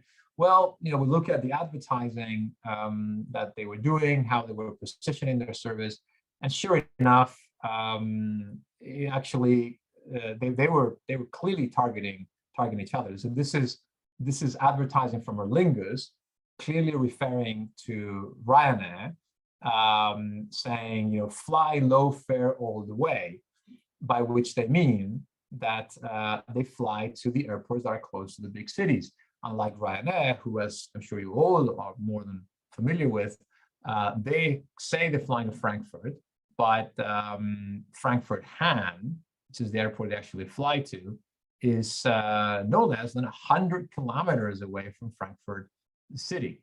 Or Brussels 710, which of course is a 15-minute train ride from the Grand Place in Brussels, is where Lingus flies to. But Ryanair used to, now they also fly 710, but used to fly only to Brussels airport that is called Charleroi, which is about 60 kilometers away from the city, in which there's no train connection, no metro, nothing.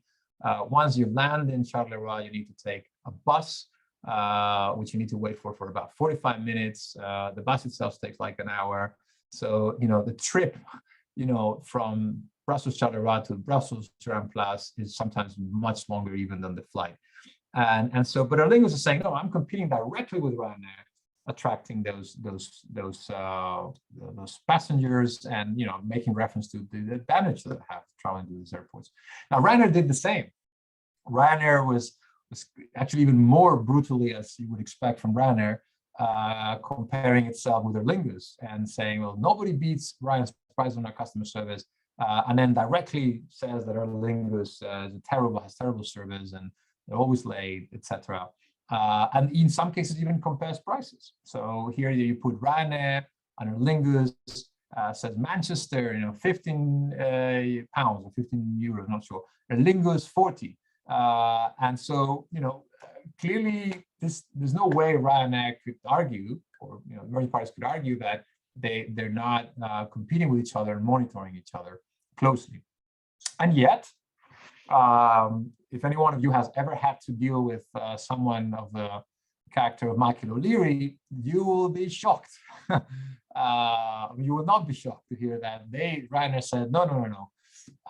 We are going to throw the sink at this merger, or at the commission rather, because we don't think that we compete with Aer Lingus at all, right? So Ryanair behaves completely independently from Aer Lingus and any other competitor. We set our prices constrained only by one thing, and that is the price sensitivity of our customers. So we are trying to attract as many customers as possible. We want to make air travel affordable to everybody, even low-income people. And the only constraint we have is that when we're setting prices, we don't want to set a price too high such that we lose a lot of those passengers, so that our services become non-affordable to the vast majority of customers. So we don't care about Aer Lingus. We don't care about Aer Lingus prices. We don't think that the customers that travel with Ryanair would ever consider Aer Lingus, because our prices are so low that they would only fly with us. And actually, on the face of it, as a matter of economics, as preposterous and aggressive as this argument sounds, is not completely crazy, and certainly not foolish, because it could be right. It could be that customers that travel with Aer Lingus would never consider Ryanair, or vice versa. And so one needed to check whether the merged entity, so Ryanair, once it controls Aer Lingus, can it increase prices in a way that would harm competition, that would lead to an SIC. And so to that effect, it was proposed that some empirical work would be done. And this was the first time, not the first time in merger control that economists brought econometric studies to the table, but it was the first time that the Commission relied on econometric analysis to inform its decision, which of course eventually was our provision. And in fact, this also was the first time that the court, because this case went to court, considered econometric analysis as dispositive for the purposes of a merger assessment. So, I'll spend a couple of minutes trying to explain what that econometric analysis was, so that you can judge for yourself, its informativeness and its usefulness. But I will ask you to forget the fact that this was a slam dunk from the beginning for the Commission for all the reasons I explained earlier. And yet, the Commission had to go through this effort because Ryanair was going to fight to the bitter end.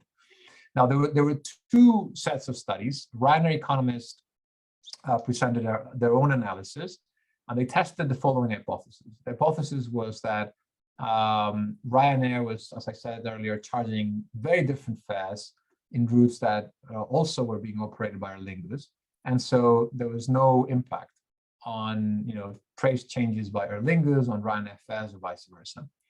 And by contrast, Aer Lingus economists tested whether Aer Lingus would be charging lower fares when facing Ryanair in a certain route relative to the fares they would be charging when Ryanair was not present in the route.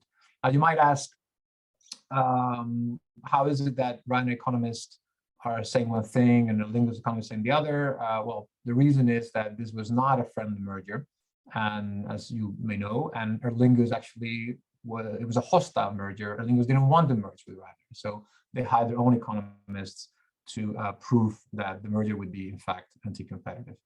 And the Commission assessed both. Now, let me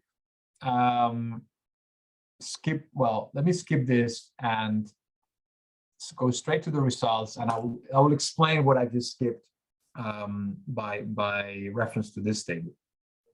Now, the party's economists and the Commission then, of course, took the work done by the economists and not only confirmed and redid it, but also expanded on it.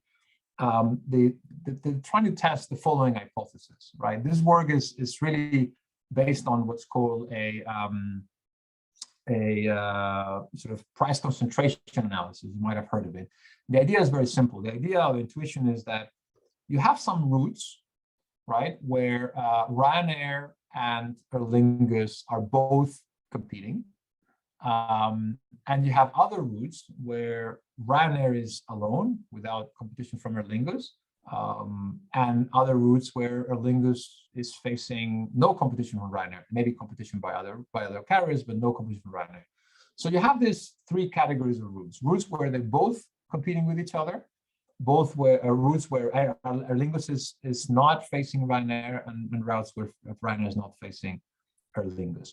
And the idea here is very simple. They say, well, let's look at the prices that Aer Lingus charges when it's competing with Ryanair in a route, and compare those prices with the prices it charges when Ryanair is not present in the route. That's the so-called presence specification, presence analysis.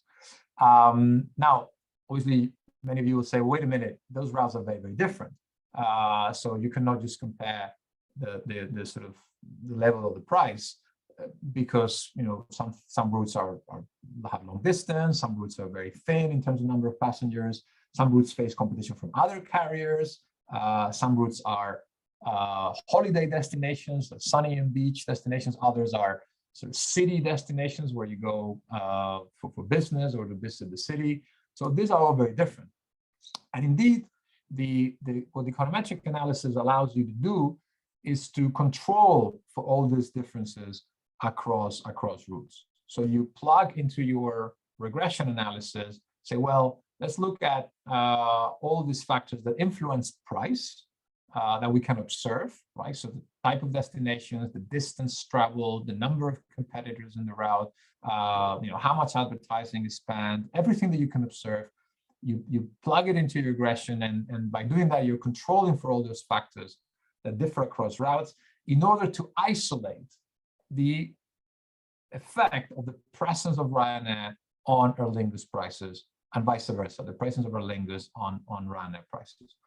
And that allows you to estimate that price effect. Now, this table effectively captures that information. And as you can see here, there are four columns, right? This was the so-called cross-section regression, where we're looking at all of these routes. This is called a cross-section, all different routes across, whole of the universe of routes in Europe.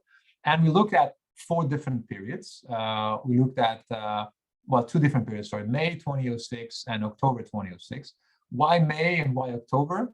Because these are so-called shoulder months. These are months right before summer and right before Christmas or the autumn season, where demand is lowest and is more stable. You don't have the impact of the spikes on traffic during high season. And so they give you a better sense of what the actual pressure is from one rival on the other. And so if you look at the first column for May 2006, this is a column that tells us about the impact on the prices on Aer Lingus. And the coefficient that you see here, which is this one, 143, is very easy to interpret. It means that, first of all, it has a negative sign, and it means that the presence of Ryanair would lead to a 0.143 reduction in the price of Aer Lingus fares in percentage terms. In this particular case, it would be a 14.3 price reduction in Aer Lingus fares. So in all the routes where Ryanair is present, Aer Lingus will be charging 14% less than in routes where Ryanair is not present. And by the way, the same analysis is done with the presence of other carriers, network carriers or non-network carriers. And these 2 asterisks mean that effect is actually statistically significant. So it's not actually an accident. It would only happen if Ryanair was really controlling for all the other factors, was actually exerting a competitive pressure on Aer Lingus. So, we said, it's done. Now we have proven that Ryanair's presence constrained Aer Lingus, and therefore, we've even measured what is the price impact of Ryanair's presence on Aer Lingus across all of these routes. And therefore, this is a significant impediment. This is a percentage price increase that would happen if the merger goes through, because this constraint will be eliminated. 14% is significant, and therefore this merger should be prohibited. And in fact, if you look at October, it's even greater. And if you take other specification, including other factors like other competitors, it could go even greater, and it can go to 17.8% or 27.8% in October. So we said, okay, done deal. We can prohibit this. And yet, the Commission dismissed these results entirely. Can someone guess why? Does someone want to try to guess why? After all this effort, the Commission said, damn it, we cannot rely on this to prove our case. We need to do something else. Any ideas? Is it, just as a guess, is it extremely difficult just to isolate that one effect? Yes. You can't really exactly. model it. That's exactly the reason. Thank you, Sonia. That's exactly the reason. So this was inconclusive, right? The Commission said, damn it, there are, we're trying to control for all these differences across routes. But there are lots of differences, a lot of route characteristics we cannot observe, right? Or we cannot even measure. For example, how aware are customers of the number of carriers that are serving a particular route? We don't really know. How much importance does safety considerations play in the decision? There's really things that you can't really pin down very well, and so it's very difficult to have with stable results. Now, the solution that was then thought of was, okay, let's do a slightly different analysis. This one, so it's called a fixed effect analysis, And if you ever work on a case where economists are involved with doing regression analysis, you will hear this word fixed effects again and again and again. I will try to give you the intuition, because actually intuition is relatively straightforward. The point is simply that, okay, so we cannot control for all the differences across routes. So if we're making analysis that compares London, Madrid with Dublin, Athens, they're just too different, right?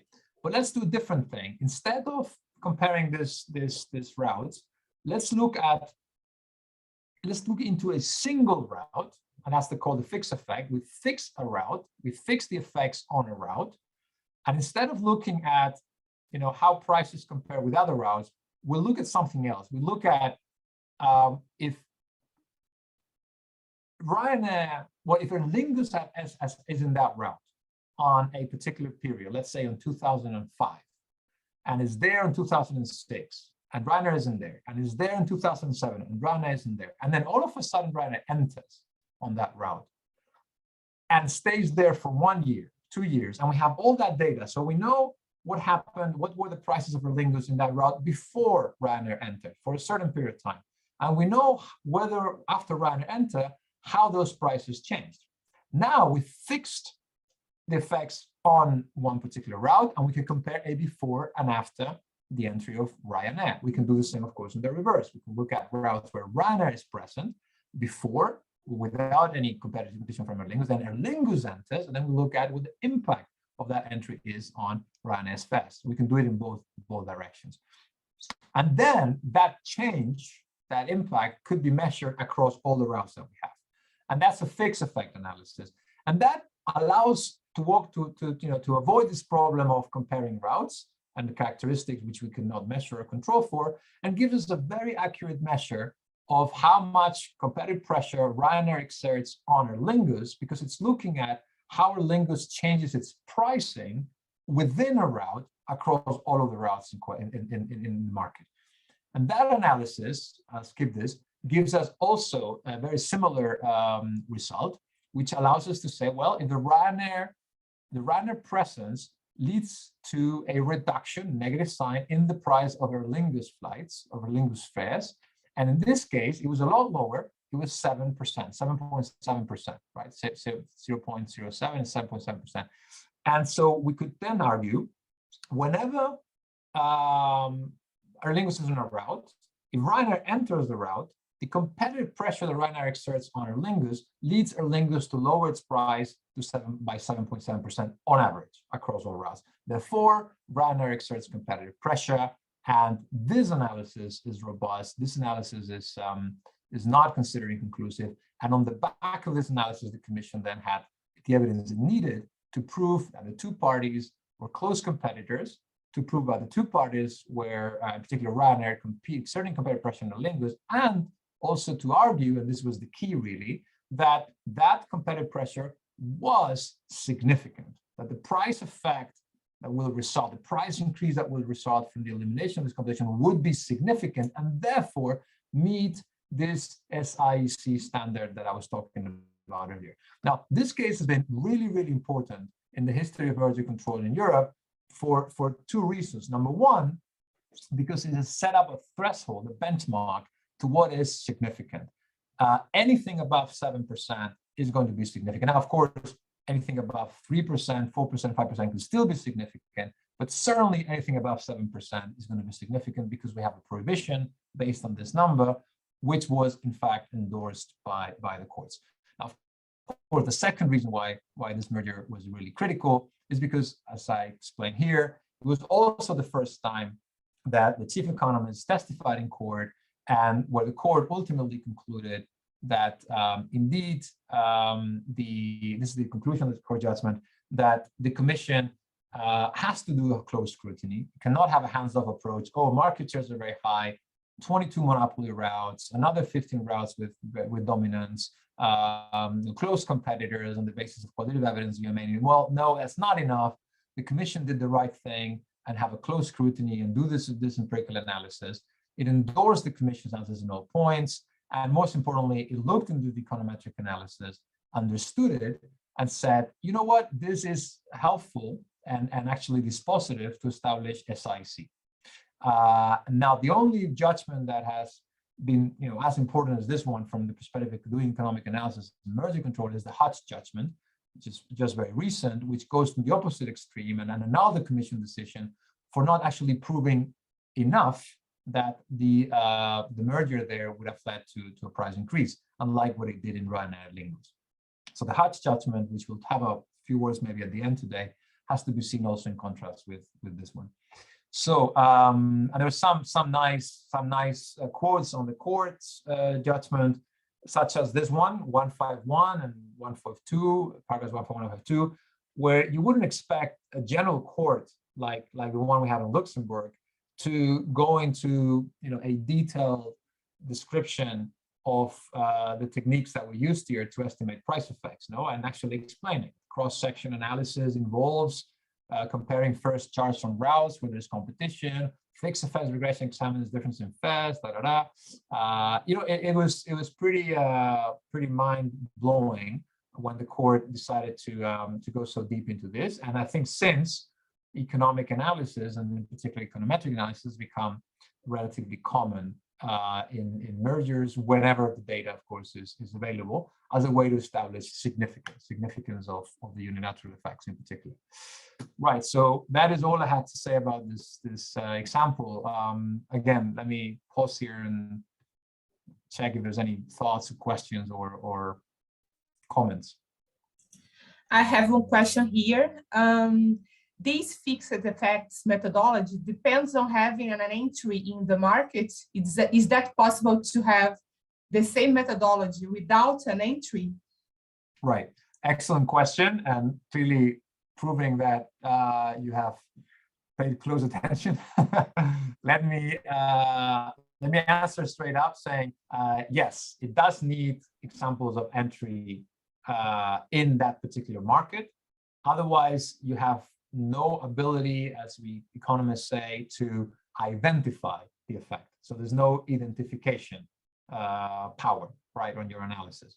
Now, I didn't say this, mostly in the interest of time, but your question prompts me to do so. The analysis that the commission undertook was more powerful than the one that the parties could do separately, because obviously Ryanair could not work with your Lingus data, and Aer Lingus could not work with the Ryanair data.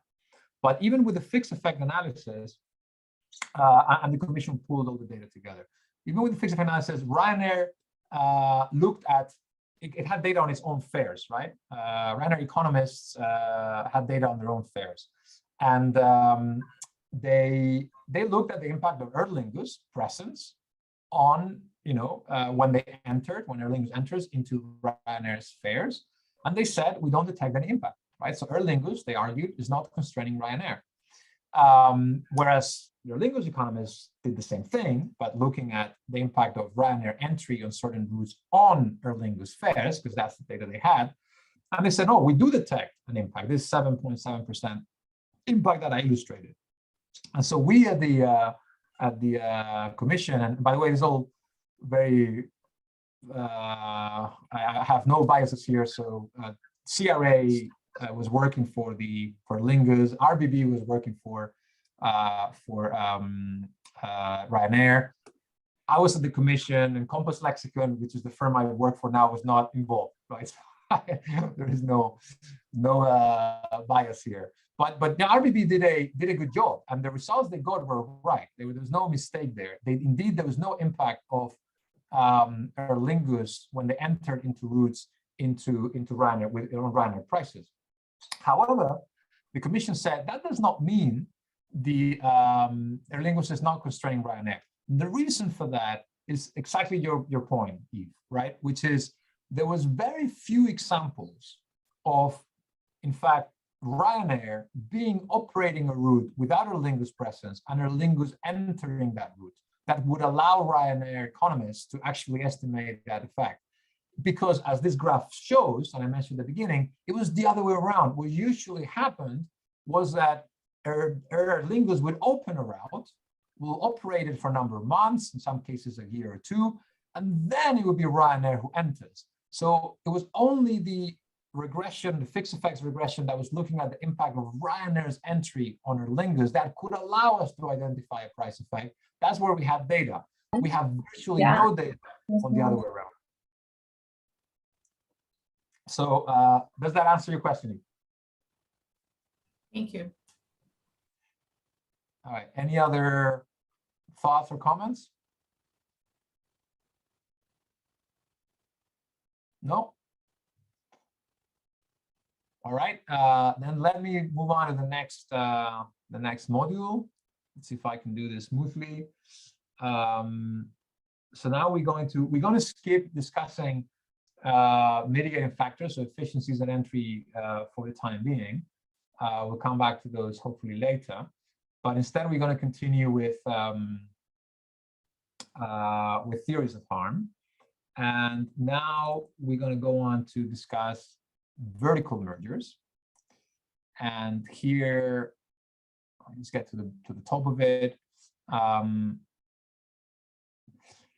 this is starting to become, slightly even the orders of magnitude more complicated, but I will illustrate again with graphs, the theories of harm, and particularly input foreclosure, and then with an example at the end, a real life example.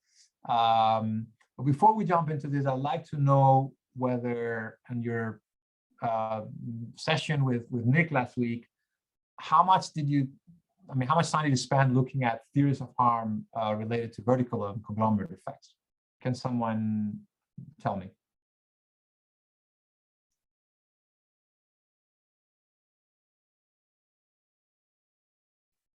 You guys were not there last week, or I'm going to tell Nick. you weren't paying attention. Just kidding.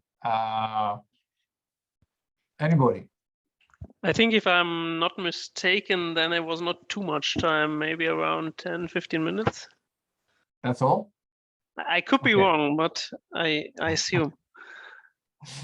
Okay. That was very brave of you, Till. By the way, next week, Michele is going to ask you the same question. How much time do you spend with Miguel on this?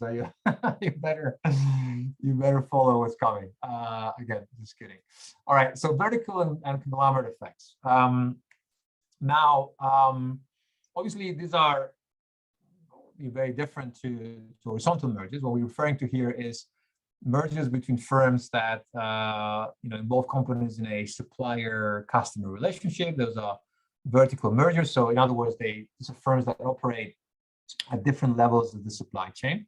Now there's another category of mergers, so-called conglomerate mergers, which actually are best defined as neither purely horizontal nor purely vertical.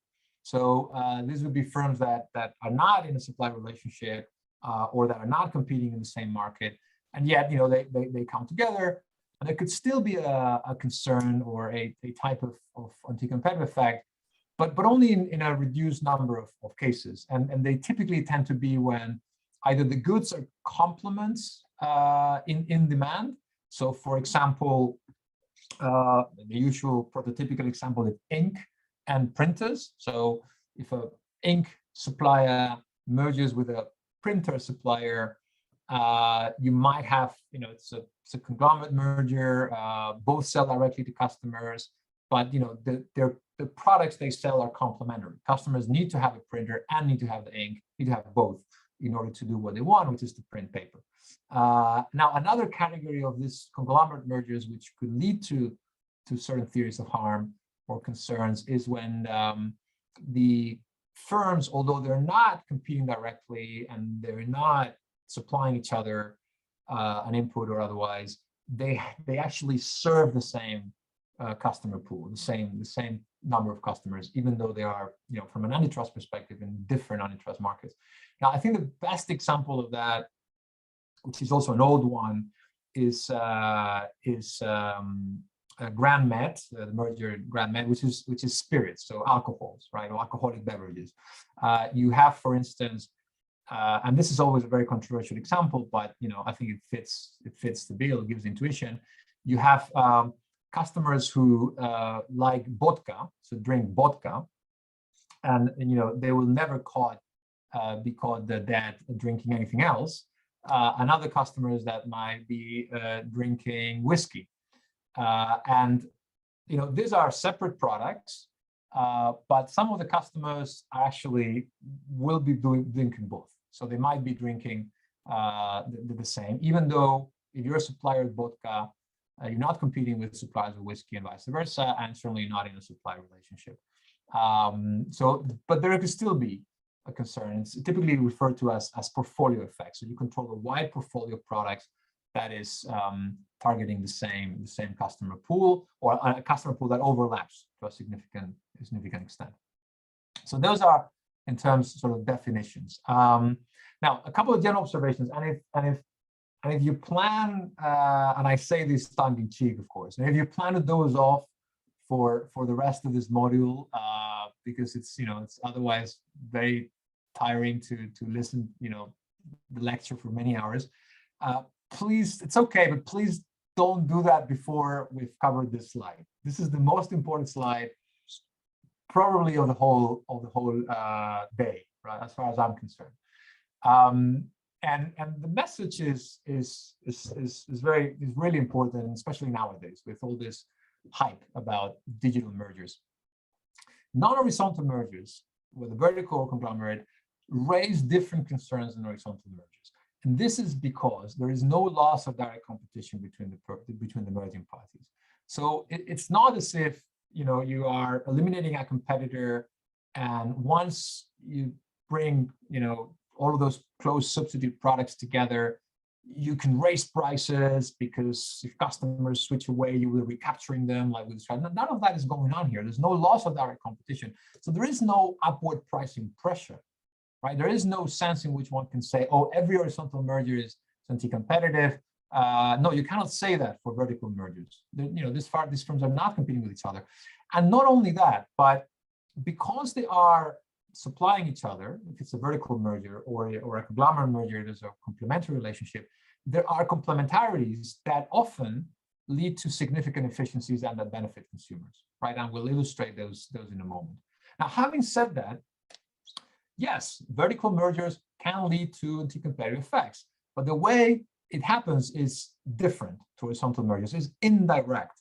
It's through changing the ability and incentive of the merged entity to compete by essentially engaging in foreclosure, right? Sometimes there's also a concern with collusion, but it's really mostly only foreclosure. In other words, it's almost like saying for a vertical merger or a conglomerate merger to be a competition problem, it's a competition problem only in two steps. First, you merge and you integrate and you create this bigger company.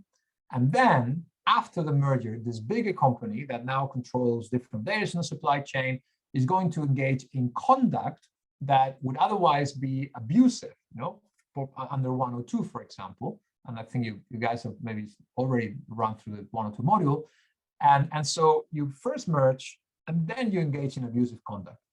And then, of course, you could say, well, why prohibit that vertical merger in the first place? Why not let these two firms come together and then wait and see whether they do engage in conduct that could be infringing 102, that could be considered abusive, that would lead to anti-competitive foreclosure of rivals, and then, of course, allow them to raise prices. Let that, let them merge.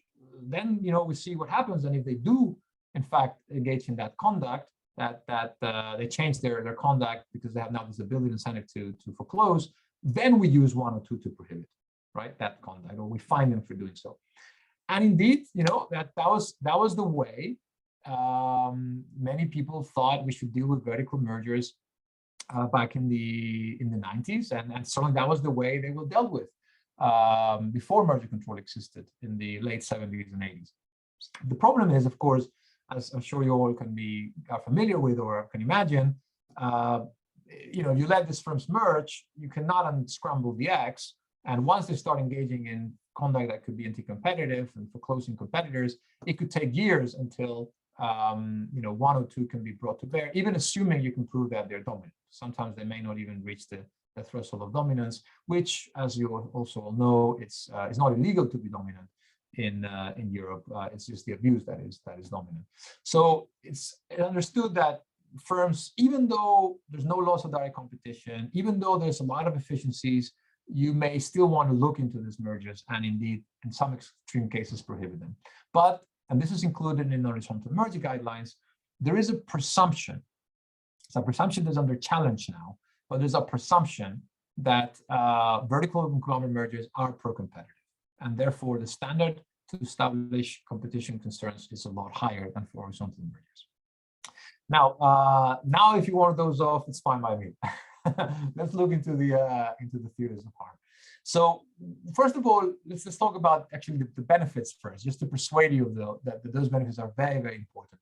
There are very serious advantages with vertical integration. You can align and coordinate activities better. So for example, if you have certain capacity in your production of an input that goes into a downstream product, you can coordinate the use of that capacity to make sure that your downstream product receives the input in time. Many of you might have heard about Toyota, taking over the whole automotive market across the world and even in the US over Ford and General Motors through a strategy called just-in-time. Just-in-time essentially meaning that you're going to coordinate your supply of spare parts into your assembly line so that you don't have to waste any time and certainly no storage into making sure that you're churning out those cars from the assembly line as quickly as possible. That can only be achieved if you vertically integrate, right? So one of the secrets of Toyota's success is indeed vertical integration with upstream with part components suppliers.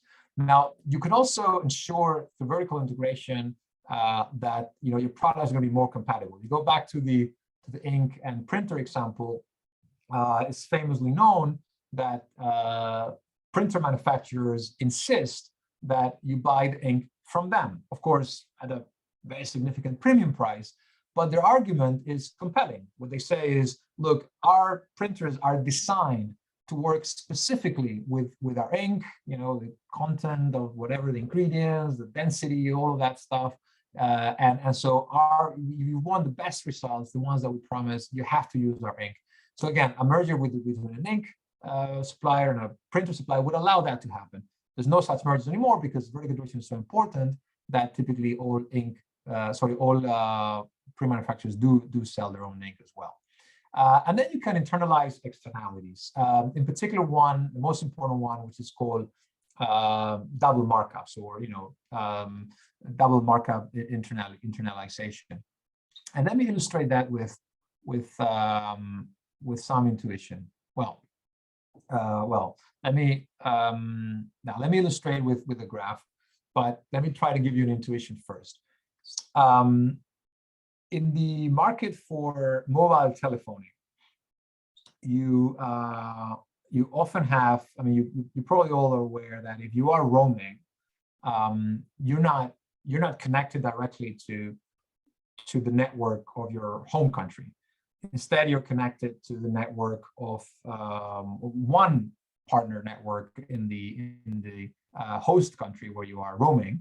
And what typically happens is that the host network where you're roaming will charge your home network a termination fee, as well as an origination fee if you place a call.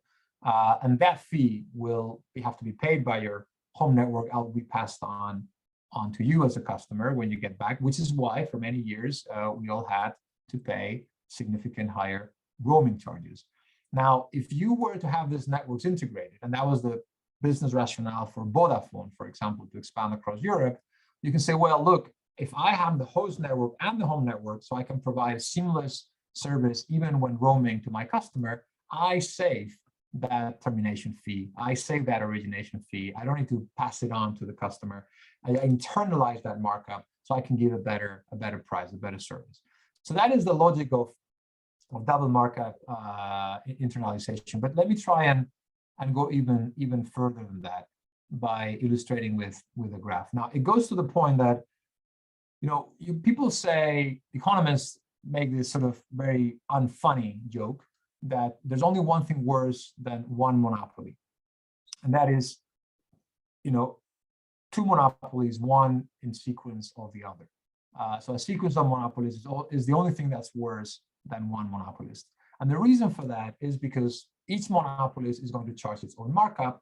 And therefore, if you have a situation where you have upstream, you have a monopolist, and downstream, you also have a monopolist, both charge a markup. You have two markups, one on top of the other, and the customer has to pay that double markup. If you allow those two firms to merge, then they have an incentive to eliminate one of the markups, and everybody wins. The merged entity wins, and the customer wins. Now, this graph is intended to illustrate this intuition. So here you have a monopolist who monopolist vis-a-vis downstream, vis-a-vis customers, and you also have a monopolist upstream.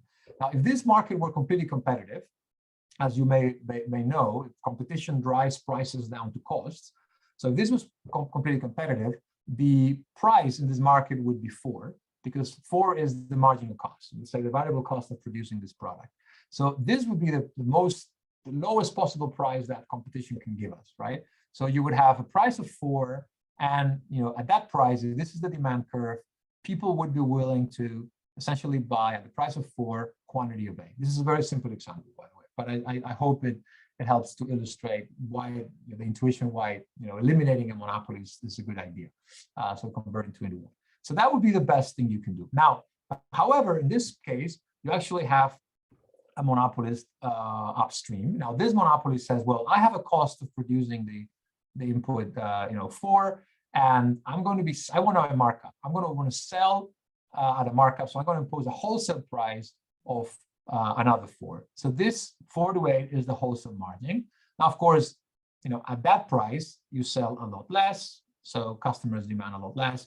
But the problem is not only this markup. There's also this other guy who says, well, I'm buying the input this at a wholesale price of 8. I also need to make the markup because I face no competition downstream. So I'm going to impose on top of that another 2 euros of margin. So I'm going to get my retail margin, and so the price at the end is going to be 10. So you start off with, cost is 4, wholesale monopolist takes a margin of 4, the retail monopolist takes a margin of 2. At the end, the price in the market is only 10, or is up to 10, sorry. And of course, at 10, demand is a lot less. It's not, 8 as we would have here. It goes down all the way to 2. So very little demand, very high price. Everybody takes away a margin. If these two firms merge, right, the upstream monopolies and the downstream monopolies, they realize they can improve their situation. And they can do so by simply saying, well, let us charge, right, 8 to the end customer instead of 10. And look what happens if you do that. If you are, this is thinking about this merged entity, right? Now that comes together, the retail monopolies and the wholesale monopolies, they both come together, the upstream and the retail monopolies. Now, before, they would be only selling 2 units. And the total money that is made, right? You only sell 2 units, the cost is 4, the markup is from 10 to 4 is 6. So you make a markup of 6 per unit. So 2 units, times the difference between 10 and 4, that's the total profit that these 2 monopolists can get with double marginalization, $12. Now imagine they merge. There's now a single monopolist. Well, now they can say, they can improve the situation. Let's charge only 8, right? Let's charge a retail, now would be the retail price of only 8. We only take 1 markup. And at that price, we sell 4 units. So we sell 4 units, we only have a markup of 4, but 4 times 4 is 16, we make more money. So if you have these 2 firms, both of which are monopoly, a monopoly upstream, monopoly downstream, they come together, your intuition would be say, oh, I have to prohibit this transaction because this is 2 monopolists coming together. How can this be good for customers? Well, the reality is that it's actually good because now they have an incentive to eliminate a markup, to charge a lower price to the end customer. They make more money, even if the margin goes down. So they are happy. And also customers are happy because with 2 monopolies, they only make this surplus, right? This is all the customers get. Whereas with only 1 monopolist, they make this big surplus. So even customers are better off. So customers are better off, parties are better off. You should allow this merger to go through. Now, let me tell you about the first prohibition case of a vertical merger in Europe was EDP-GDP. Well, maybe we talk about it later, but I want to illustrate this example with that merger.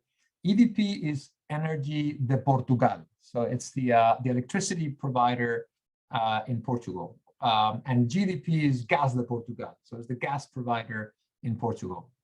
Now, in maybe you know this, in countries like Portugal, pretty much the bulk of all the electricity that gets consumed is generated by burning gas in so-called gas burning power plants, CCGTs, and so we had in Portugal, there was this company, Gas de Portugal, who was a monopolist, who was a full supplier of gas, both through mostly liquefied, but it's mostly also through oleoduct, through gasoduct, sorry. And then electricity, the Portugal, EDP, was the monopoly supplier of electricity. And they came together. And they came to the commission and they said, look, we have an incentive after the merger to lower our retail prices of electricity to end customers because we're internalizing the Dublin market. And they made exactly the argument that you see in these graphs and you see illustrated here. So you should allow us to merge. And before at that time, we did not have non-horizontal merger guidelines yet, but the economists working on that case said, well, that actually makes a lot of sense. Maybe we should allow this merger to go through. Maybe we should allow it to go through it because they're going to eliminate this markup. And we cannot ignore this benefit to consumers in terms of lower prices downstream. However, the question becomes, well, what about, skip this, what about the fact that you could engage in this conduct afterwards that would foreclose competitors? We need to look into this. I'll also skip this. And this takes me to the potential fears of harm associated with vertical mergers. Now, there's two types of fears. One is the so-called equilibrium vertical foreclosure, which originates from this economist, very famous economist, Ordover Salop. By the way, Ordover, which is a founding partner of Compass Lexicon, passed away a couple of months ago, and it was very moving to see how all the community of economists, competition economists, came together to honor him. And part of that is because of this paper from 1990 with his co-authors, which has effectively, as we'll see in a moment, is the heart of the European Commission's non-horizontal guidelines, non-horizontal merger guidelines, and a perfect example of how economist analysis ends up becoming law, right, or at least soft law. Another theory is so-called restoring monopoly power. This has not made it into the non-horizontal merger guidelines for reasons I'll explain later, but I'll also illustrate what is it about. All right, so let me start with input foreclosure based on the work done by Ordover and company. I'm sure if you've been working in mergers before, you've heard about input foreclosure. What is this about? Well, let's focus on the intuition. And by the way, this graph is taken directly from the non-horizontal merger guidelines, the EU Commission's non-horizontal merger guidelines. It was prepared by a colleague of mine, Vincent Berodin, who's great at explaining complicated things to everybody, and especially non-economists. I hope I can do justice to what is did here. So let's see. Let's start with identifying these boxes. Now we have here an upstream market. The upstream market, you have one supplier, which is U1, and you have a downstream market where you have two suppliers, D1 and D2. And let's put some color to this player so that it's a little bit more lively. So let's say U1 is a supplier of gas. It's Gas de Portugal, right?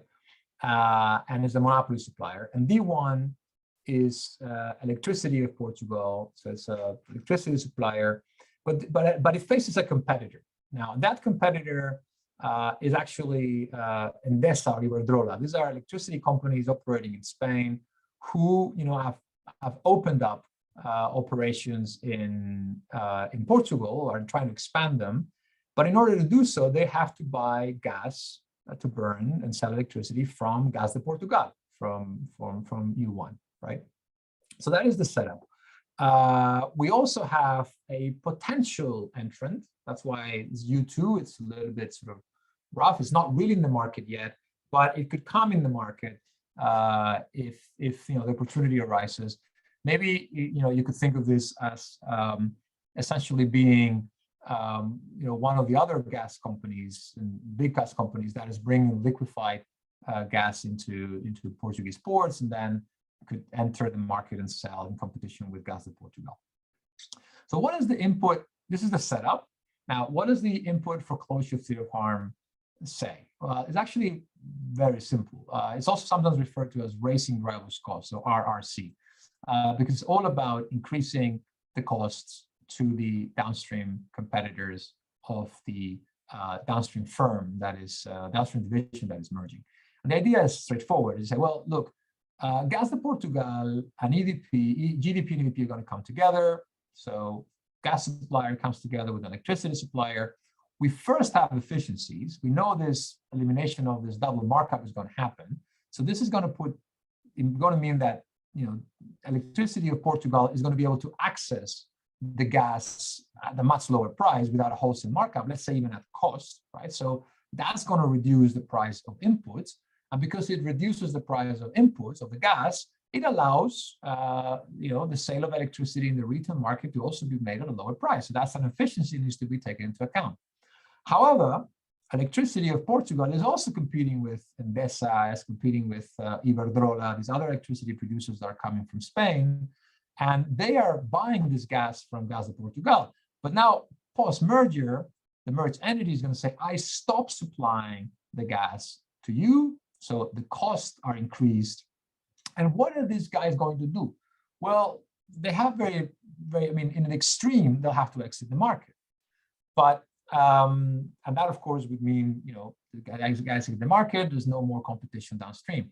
But probably what they'll do is they'll try to turn to another input supplier, and this could incentivize, U2, this Gazprom, to come into Portugal. Except that Gazprom, if he comes in, is going to say, well, you know what?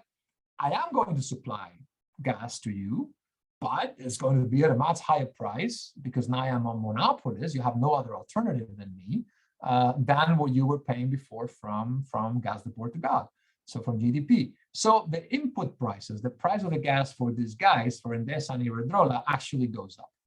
And because the price goes up, that means that downstream, they have to pass on part of the price increase to the retail market. They have to increase the price of electricity. And of course, if Endesa and Iberdrola increase the price of electricity, that reduces the competitive pressure on EDP, on D1, right? And then ED1 can raise prices, EDP can raise prices.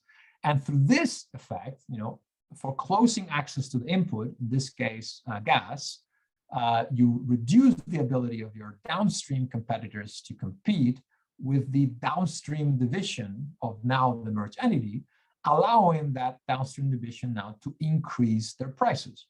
Now, the question then is, but does this harm consumers? And the answer is maybe, maybe not. Why? Because you have two effects that are in conflict with each other. On the one hand, you have less competitive pressure from D2 that now faces input for closure, and therefore D1 can increase prices, EDP can increase prices, but you also have the pressure to lower prices because of efficiencies, because of elimination of the double markup, the ability to access input at a much lower price. Sometimes one effect will trump the other, and the customers will benefit if the efficiencies trump the input for closure effects. Sometimes it's the other way around. The input for closure effects are greater than the efficiencies, and so prices might go up downstream, harming consumers. So that is really, in a sense, what input for closure is all about. Now, let me ask you a question, however. This graph that I put here, that is part of our soft law, this is part of our non-horizontal merger guidelines. Do you think it's a full story? Do you think it's, well, first of all, let me ask differently. Do you think it's all correct, the analysis I've done? And yes, indeed, as I say, you could have input foreclosure, and this could be greater than efficiencies, and therefore you would prohibit this transaction. Or have you noticed anything that could be amiss with this story that I told you, which is, again, it's also on the guidelines? Anyone?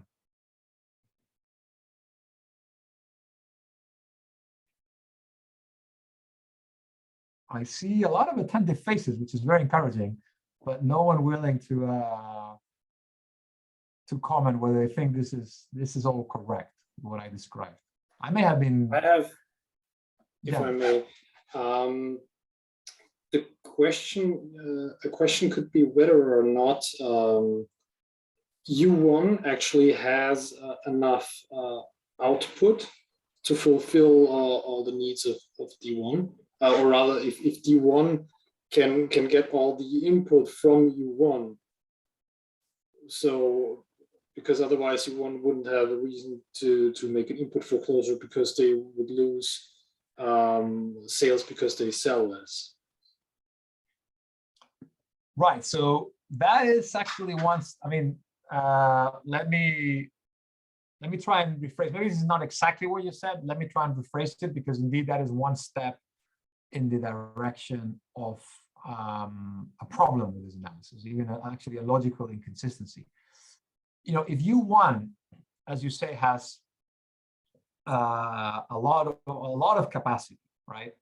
And you know, it's selling, and this is, I think, maybe differently put from what you were saying, but let's stick to that I think is more intuitive example. If U1 has a lot of capacity, more than what D1 needs, you know, it can refuse access to that capacity to D2 and eventually cut it.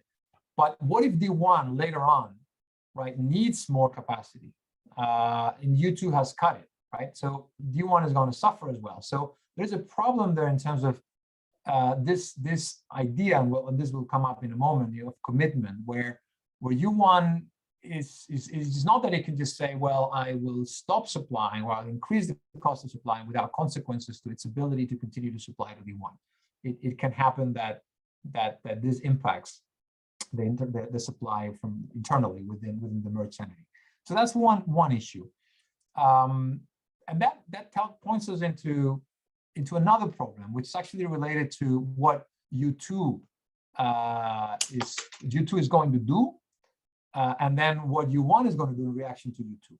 What anyone can venture a guess? Because this is a thing with competition analysis, that it's all about strategy. It's all about, you know, how is this guy going to respond to that other guy? So you know, U2 enters the market, right? Because D2 now has to pay a higher price or is even foreclosed from access to the gas. So it goes to U2 and says, all right, can you give me your gas? And then U2 says, sure, how much were you paying for gas before? And D2 says, well, you know, Endesa says, I was paying 100. And then Gazprom says, okay, fine. I'm going to charge you 150 for the gas. And then D2 happily pays and increases the input prices, and then is, you know, not able to compete as same terms as before with D1. Is that the end of the story? What do you think U1 is going to do in that situation? What do you think Gas de Portugal is going to do when he sees that U2 wants to charge 150 for the gas supply to D2? What would you do if you were controlling U1, the merged entity?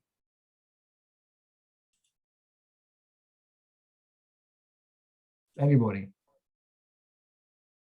Do we have any savvy? I think I would raise the price as well. You would raise the price? What do you mean? What do you mean? What do you mean when we raise the price? If U2 is selling with a higher price to D2, it means that the final price will be higher to the consumer. So maybe I would raise my price and to be more profitable. You mean downstream? Yes. Yeah, I think you're right. Let's to simplify. Let's say that U1 has said, I'm not supplying at all, right? I'm not supplying at all. So it's not just I'm raising the price of the gas to D2. I'm just not supplying it, period. And then D2 says, okay, I need a different supplier. So I'm going to ask Gazprom. And Gazprom says, yeah, I'll give you your gas, but it's not going to be at 100. It's going to be at 150. And so all the gas you want at 150, I can supply. And before, D2 was buying from U1, but now U1 says I'm not supplying anymore. But if you see this happening in the market and you're in charge of U1, right, of the gas, and you see that Gazprom has come in and is now supplying at 150, you were selling at 100 before, but now Gazprom is supplying at 150. What do you do?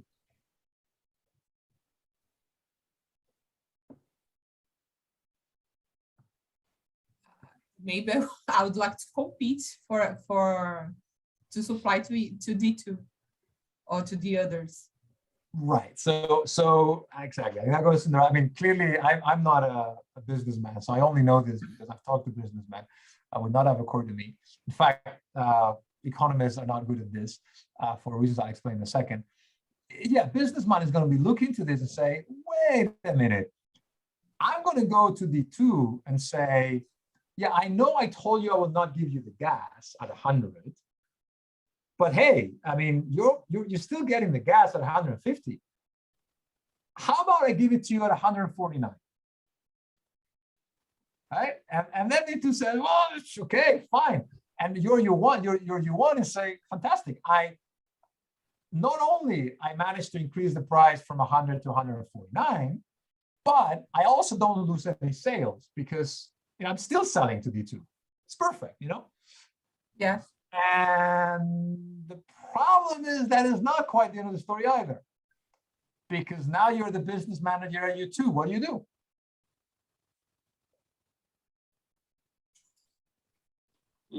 As a business manager of U2, I would go to 148. Exactly. But that's what you said. It depends on strategy, because if I am the business manager of U1 and I have an input foreclosure strategy and my sales depend on the downstream sales of D1, I just say, okay, D2 can buy at the higher price of 150, which means I can increase capacity downstream to follow my input foreclosure strategy. Right, but the problem you have is that you have seen U2 coming in, and you have this very strong incentive to go back to D2 and say, well, listen, I will supply you. I know I said I will not, but I will supply you, but it's just going to be at a high price because I want to implement my input foreclosure strategy, as you said. But I'm going to undercut U2 by €1. So I'm going to supply you at 148. Sorry, at 149. But then U2 looks at that and says, wait a minute, I can bid that. I was selling at 150 only because U1 was not supplying before. But now if they want to, and they're willing to supply at 149, I will come in and supply at 148. And then this whole cycle starts again. Your U1 manages, oh, damn, I want to supply. I want to input for close, but I also want to keep those volumes that I'm selling of gas to D2. So I'm going to beat U2 and supply at 147. And U2 then beats you at 146 and so on until what happens? You end up at exactly the same price you started with, 100, which was the price that created no incentives for U2 to come into the market in the first place. So in order to keep U2 out, you need to continue to supply at 100. And so you cannot actually implement an input foreclosure strategy unless you find a way to commit to it. And this is the problem with this DFM. I was part of the team that wrote the enormous frontier merger guidelines. We wrote this input foreclosure theory of harm into the guidelines. And we were aware that actually, when this paper was published in 1990, everybody thought, fantastic, this is the explanation of why input foreclosure could be a competition problem, or why vertical integration problem. It took 7 years until an economist realized that this story was logically inconsistent. because you have U2 coming in, undercutting, you want undercutting U2 and vice versa until you end up where you started, and therefore no ability to foreclose, to engage in foreclosure. But the solution to the argument is, well, if you find a way to commit to foreclose, if you find a way to tell D2, I am not going to supply to you no matter what. I don't care if U2 comes in and sells at 150. I'm not going to undercut U2. I'm going to stop supplying and have a commitment that is credible, that everybody can see, that I cannot turn my back on. And that commitment allows me to implement an input foreclosure strategy. And so all these input foreclosure stories depend on another factor, which is the ability of the merged entity to commit to that input foreclosure strategy. And when you see merger decisions, certainly the economists have been involved. This is mentioned in the non-responsive merger guidelines, but it's often forgotten. There's also a need to establish the commitment mechanism. How is U1 going to commit to this input foreclosure strategy? And there's several ways of doing that. If we go back to the example of capacity earlier, you could say, well, I have capacity to supply D1 and D2. So if U2 enters, I'm going to have this incentive to undercut U2. What am I going to do after the merger? I'm going to close a factory, I'm going to close it down, I'm going to destroy that capacity so that when U2 enters, it's clear that I have no ability to undercut, and that commitment is a credible commitment to my input foreclosure strategy. Of course, it pays off because D2 will exert less competitive pressure on D1, and that will lead to the price effect. But beware, when you look at input foreclosure arguments, you're always going to need to find a way to demonstrate as well that the merged entity can commit to that particular strategy. Otherwise, there's an economic logical inconsistency to the model. All right. Now, customer foreclosure, very quickly. You've also, I'm sure, heard of it. It's it's basically the same thing as input foreclosure. The only you can't see this very well. I'm sorry. The only difference is upstream. The only difference is that here, after the merger, the downstream division of the merged entity, so this green area here, these guys, will stop buying from the other upstream suppliers that are not part of the merged entity, the competitors upstream. And when you cut those purchases, it turns out that these guys, these rival suppliers, upstream suppliers, because they're selling less downstream, they are in a situation where either they do not benefit from economies of scale, because before they were selling a lot more, now they sell less, so their average costs go up, or maybe they don't benefit from economies of scope of some kind or from network effects, or simply they now face almost a monopoly position vis-a-vis the rivals. When you think of it, that also there's going to be input foreclosure. For any of these reasons, you end up this rivals upstream being obliged to actually increase the cost of the input supply to rival downstream, and therefore you have it, and then you have the same effect as with input foreclosure. These guys have to pay more for that input because the cost of supply for rivals has gone up as a result of the customer foreclosure, and this reduces competitive pressure downstream. So that would be customer foreclosure. It's just another form of raising rivals' costs, except that is indirect. Is through making the cost of upstream suppliers to your downstream competitors go up. Right. So we talked about. I'm going to jump into restoring more. We talked about commitment. Commitment to an input foreclosure strategy is a necessary condition to establish that the merger could create a vertical effect. There's this other theory of harm that I mentioned earlier, which is called restoring monopoly power, which also relates to commitment, but is about ex ante commitment rather than ex post. So in the input foreclosure story, you merge, you start raising the cost of the input to your downstream competitors, and then you need to find a mechanism to commit to do that, ex post, after the merger. In the case of restoring monopoly power, this is a theory of harm that talks about ex ante commitment. And in fact, it's a little bit the converse of the input foreclosure. What happens here is that before the merger, you already have significant market power. You could already charge very high prices, but you cannot do it because you don't have a way to commit to doing so. And the vertical merger allows you to do it. Let me illustrate with I'll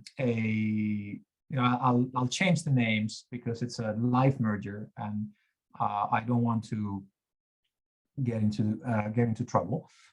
But let's say you have a company like Apple, who is supplying it's actually buying chips from another company called Qualcomm. I'm sure you're familiar with those firms. And Qualcomm, at some point is virtually a monopolist supplier of chips to handset manufacturers like Apple. And indeed, there's a 1 or 2 case against Qualcomm precisely about this. Now, you might think that Qualcomm, because it's a monopoly supplier, can charge whatever price it wants for its chips, for its baseband chips that go into the mobile, that create the mobile connectivity. Well, the reality is that they face this problem that of an ex-ante commitment. And the problem is as follows. If you supply your chips, if you're Qualcomm and you supply your chips to Apple, and you go to Apple and say, I'm going to give you these chips, and these are the best chips out there, the best chips there are, the best performance. And I'm going to give them to you, Apple, so that you have the best iPhone in the world at a very high price, because they're the best chips. I'm going to charge you a really, really, really high price for them. But you pay for these chips, you go downstream, you make a lot of money, and you pay me back my very high price because I have a lot of market power. And Apple says, okay, great. I'm going to sign an agreement with you, Qualcomm. I'm going to pay, 100 for these chips, and then I'll be the only one selling them downstream. There's amazing iPhones downstream, and so I'll make a lot of money, and with that I'll be able to pay you back. And so Qualcomm says, excellent. I have exerted all my market power. And then the moment they sign this contract, Qualcomm picks up the phone and calls Samsung and says, hi, Samsung, how are you guys doing over there? Look, I have these amazing chips, the best chips in the market, best performance in the world. I'm going to make them available to you, and to you only, except that I've already sold them to Apple. So if you have the same chips as Apple does, you will compete downstream, but only you two guys will have it. So you'll have a duopoly downstream. You will be able to have a duopoly downstream, and I'll be selling those chips to you. I mean, you can only make duopoly profits, so I won't be charging you as much as if you could make monopoly profits, but I'll charge you, enough so that you can pay with the duopoly profits downstream. And Samsung says, oh, that's fantastic. So if you give me these chips that only Apple has, I'll be a duopoly downstream. So how much are you going to charge me? Oh, I'll charge you 50 because you're a duopoly. So Samsung signs up. Now you're selling chips to Apple at 100. When Apple was thinking it was going to be a monopolist, you're selling chips to Samsung at 50 when Samsung was thinking it's going to be a duopolist. What do you do then? You go to, Xiaomi and say, hey, I have these amazing chips. And you sell them at 30 and you move on and on. So you have this incredible market power, but you have this ability, this incapability that you cannot commit not to take your chips and sell them to everybody else and flood the market with all those chips so that every single handset manufacturer has them. But of course, if they do, they compete aggressively downstream. They cannot charge very high prices for super performance handsets, and they cannot pay you a lot for your chips. So, what do you do? How could you solve this problem? How could you commit not to take those chips and sell them to Samsung? Well, there's a very simple solution. You merge vertically with Apple. Both Qualcomm and Apple merge, and now Apple says, okay, I want the best chips in the world, but only for me. And Qualcomm says, of course, here are the best chips on the world, and only you're going to have them because I'm not going to sell them now to Samsung, because if I do, I'm going to hurt myself now that we're vertically integrated. So a vertical merger allows to restore a position of monopoly power, which was only apparent because that monopoly could not be exerted. You didn't have this ability to commit to exert that power, because in fact you have the incentive to flood the market with your input. So sometimes mergers, vertical mergers, do create this problem that they generate an ability to commit to stop foreclosing others in order to restore that monopoly power. This is the other theory of harm in the mentioned in passing in the enormous counter-merger guidelines, but which is not developed actually very much, but is becoming more and more important in a lot of these mergers related to the digital market and to high technology markets. Right. So with that, I think I'm done, because I mean, now we have this, you can read, this is the vertical merger guidelines. Then how do you implement these theories in practice? You first talk about ability to foreclose, 3 cumulative conditions. First, ability to foreclose, which is a question about would prices upstream increase, then incentive to foreclose, how much the vertical integrated firms increases its profits, and then what's the impact on competition downstream, which, as I said, depends on balancing these efficiencies, like international markups, with the input foreclosure, customer foreclosure, or restoring of monopoly power. Now, there is one example I wanted to show to you guys, but I'm conscious this has been very long, and I wanted to check first whether there's any questions before we take a break. Yes, I have a question. From the EC perspective, is there like a side to pick if this would be important, like customer foreclosure or input, or? You mean which one is more, which theory of harm is more credible or more critical, or? Yeah, what would be more critical to the EC when analyzing, when it can see that there is a huge problem involving one or another? Yeah, no, that's a good question. Look, the vast majority of cases, vertical mergers that create competition concerns are related to input foreclosure. That is the simple story. The two, upstream and the downstream division merge. You control an input that is important, that is at some level, indispensable or unavoidable for competition in the downstream market, and you stop supplying that input, or you raise the price significantly. And by the way, there's 2 types of input foreclosure. We may see that in an example in a moment. There is total input foreclosure, which means that you completely stop supplying the product, the input. And there is partial input foreclosure, which only means that you supply the product, but you increase the price a lot, right? You supply the input, but you increase the price a lot. And that of course increases the cost for your competitors downstream, and then that forces them to raise their prices in the downstream or the retail market. So the commission, the vast majority of vertical cases relate to input foreclosure, and more concretely to total input foreclosure, right? So the argument that you stop supplying the input completely, because that's the easiest to run. Now, customer foreclosure comes up from time to time, but it's often just as an add-on on input foreclosure. So very often the reality is that you have markets where you have competitors upstream, you have competitors downstream, you stop supplying those competitors downstream, and you stop buying from the upstream guys. And that makes the upstream guys also more, raises their cost. So you have both input and customer at the same time. But it's normally customer is an add-on on input foreclosure. Without input foreclosure, you typically don't have a concern. And then this theory I mentioned earlier of restoring monopoly power, the Qualcomm and Apple example, that is becoming increasingly more important. But if you go back, say the last 15 years, there's I think only 2 cases where that theory of harm has been used.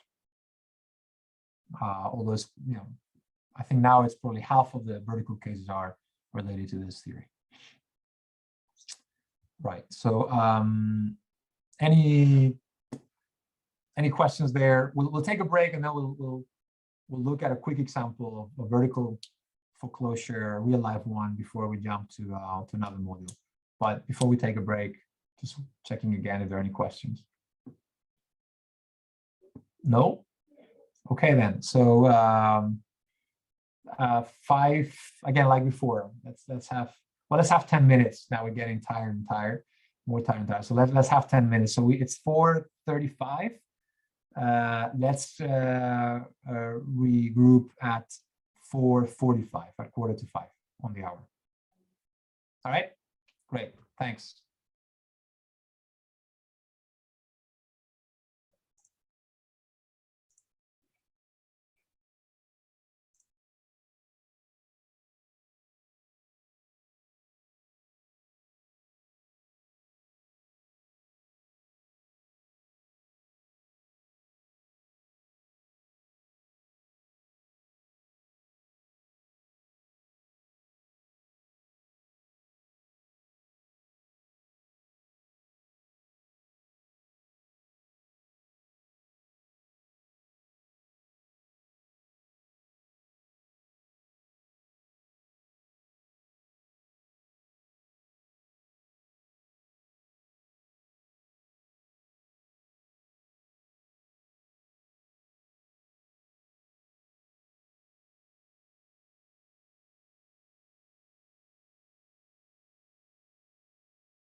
Hi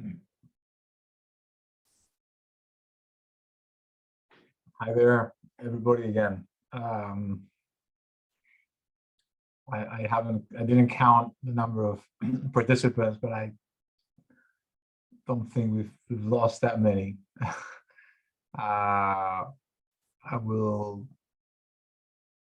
So we got to get started.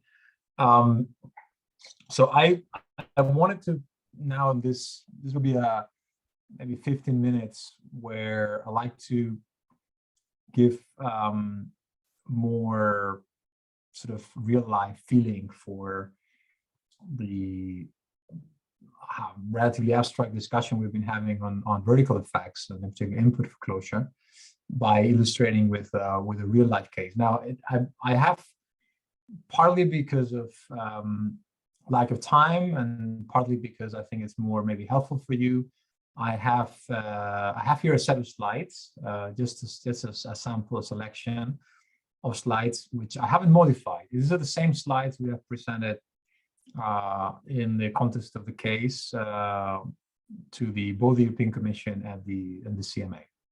So this is raw, real life example, as it were, and it concerns the merger between Telefonica UK, so O2 for those of you that are based in the UK, and Virgin Media. And this was essentially the creation of a joint venture rather than a merger. And this transaction created no horizontal concerns. And the reason for that is that, as you may be familiar, in the UK, Virgin is primarily a fixed broadband supplier, and combined also pay TV, and they do have mobile service as well, but the market share is very small. I can't tell you exactly how much it is, I suppose, but it's less than 5%. It's less than 5% of the time. And also, Telefonica UK O2 does not have a very significant market share either. There are three major mobile operators in the UK: the O2, Telefonica, namely, and then you also have Vodafone and BT. Out of the three, O2 is the smallest one. So combining with Virgin Media's mobile service, mobile operations, the actual merged entity or joint venture would not create significant market power, certainly not relative to BT and Vodafone. So the commission, who first reviewed this transaction, because this was pre-Brexit, very quickly came to the conclusion there was no horizontal concerns. And when the CMA reviewed it, because this was right in the bridge of going to Brexit, starting Brexit last year, then the CMA also said there was no horizontal problem. So the whole problem was a vertical problem. So what is the vertical problem? Now, for those of you that may not be entirely familiar with the mobile market, I'll be very brief, but you have a wholesale market and you have a retail market. Now, in the wholesale market, you have the suppliers in that market are the so-called MNOs, mobile network operators, and these are the guys that actually control the network. So they have the posts, and they have the radars and the satellites in the sky and the whole network. And there's basically three, as mentioned, O2, BT, and Voda. And then there's MNOs. They supply access to their network to MVNOs, mobile virtual network operators, who, based on that access, they also compete in the retail market in selling mobile services to end customers. Virgin Media is one of those. They don't have their own network. They buy network access from from BT, but they were switching to Vodafone right before the transaction. Now, of course, after the merger, they will not need to get network access from Vodafone either. After the merger, they would get access from O2. So essentially, Virgin Media as an MVNO will be hosted on O2 after this transaction. But as we described earlier, that is actually leading to benefits. These are internalization of double markups. So Virgin does not have to pay anymore the wholesale markup to Vodafone or before the BT, because it gets access to O2's network directly after the transaction. So that's a benefit. But there was a concern with input foreclosure. And the story is that O2 is the MNO host of some MVNOs that are important in the market, and in particular Leica Mobile and Sky. So Sky is an MVNO who sells mobile services, often combined with their pay TV packages, but they also have a separate standalone mobile operation. It's actually very aggressive, very competitive, with very good name, and they are hosted. They were hosted at the time in the merger on O2's network. And so the theory of harm is that after this transaction, because you have integrated with Virgin, who's an MVNO downstream, and you've increased your market share, the merged entity may now have an incentive, or an increased incentive, to foreclose access to the O2 network, to these MVNOs, in particular Sky and Leica Mobile. And so they will raise wholesale access charges, making Sky less competitive, because of course it has to pay a wholesale price, and then forcing Sky to raise its prices downstream in the retail market. So the whole theory of input foreclosure we were discussing earlier. And so in this economists were retained to actually calculate what is called a vertical arithmetic, which tries to quantify how the merger changes the incentives to engage in this input foreclosure strategy. Because, mind you, it's important to mention that before the merger, Telefonica O2 is already a major player in the retail market. However, it is supplying wholesale access to MVNOs like Leica and Sky. So it clearly, pre-merger, has an incentive not to foreclose them. So then the question is only, what does the merger change? How does the merger impact that incentive, turns it around, so that now, even though before the merger, O2 was happy to supply to Sky, even though Sky was competing with O2 downstream, why would now, just that it owns an extra market share from controlling also Virgin downstream, which has less than 5%, but how does that lead maybe to the merged entity to now have the incentive to stop supplying to Leica or to Sky? And that incentive is typically quantified through a technique or analysis that is called a vertical arithmetic, and I'll illustrate it. I'll just skip this. And I'll illustrate it here, which is a description of the stages. And this is what also we presented to the authorities back in the day. So actually almost a year exactly on the day today. So let me go through the stages of how this theory of harm, this input foreclosure theory of harm, is applied in this case. And please interrupt, right, if you miss a step or if there's something that's not clear. So what is this full input foreclosure strategy? On stage one, the merged entity, the JV, will fully withdraw from hosting MVNOs. So Sky and Leica, it says, I'm not hosting you anymore. You need to find a different host. I'm just not going to let you use my network any longer, right?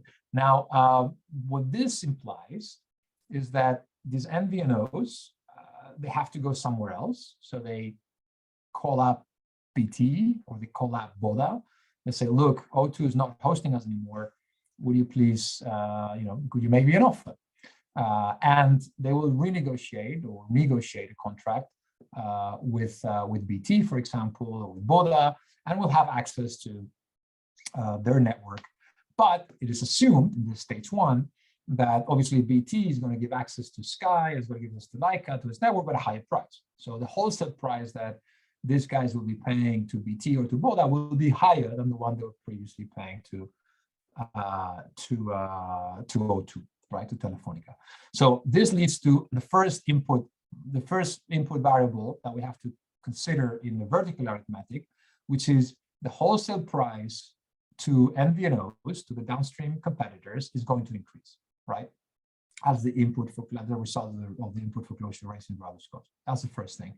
But how much? Well, one has to look, either make an assumption or look at what was the typical price that BT and Voda have been charging in the past, or look at past negotiations. So you try to anchor this wholesale price increase that results from the decision of the merchant JV not to foreclose, not to supply anymore access to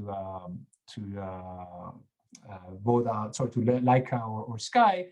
You look at what contracts, as try to anchor on real life contracts, what that price will end up being, that finally they will have to pay to BT or to Voda. And stage 2, what happens then that this MVNOs, they now have to pay a higher wholesale price.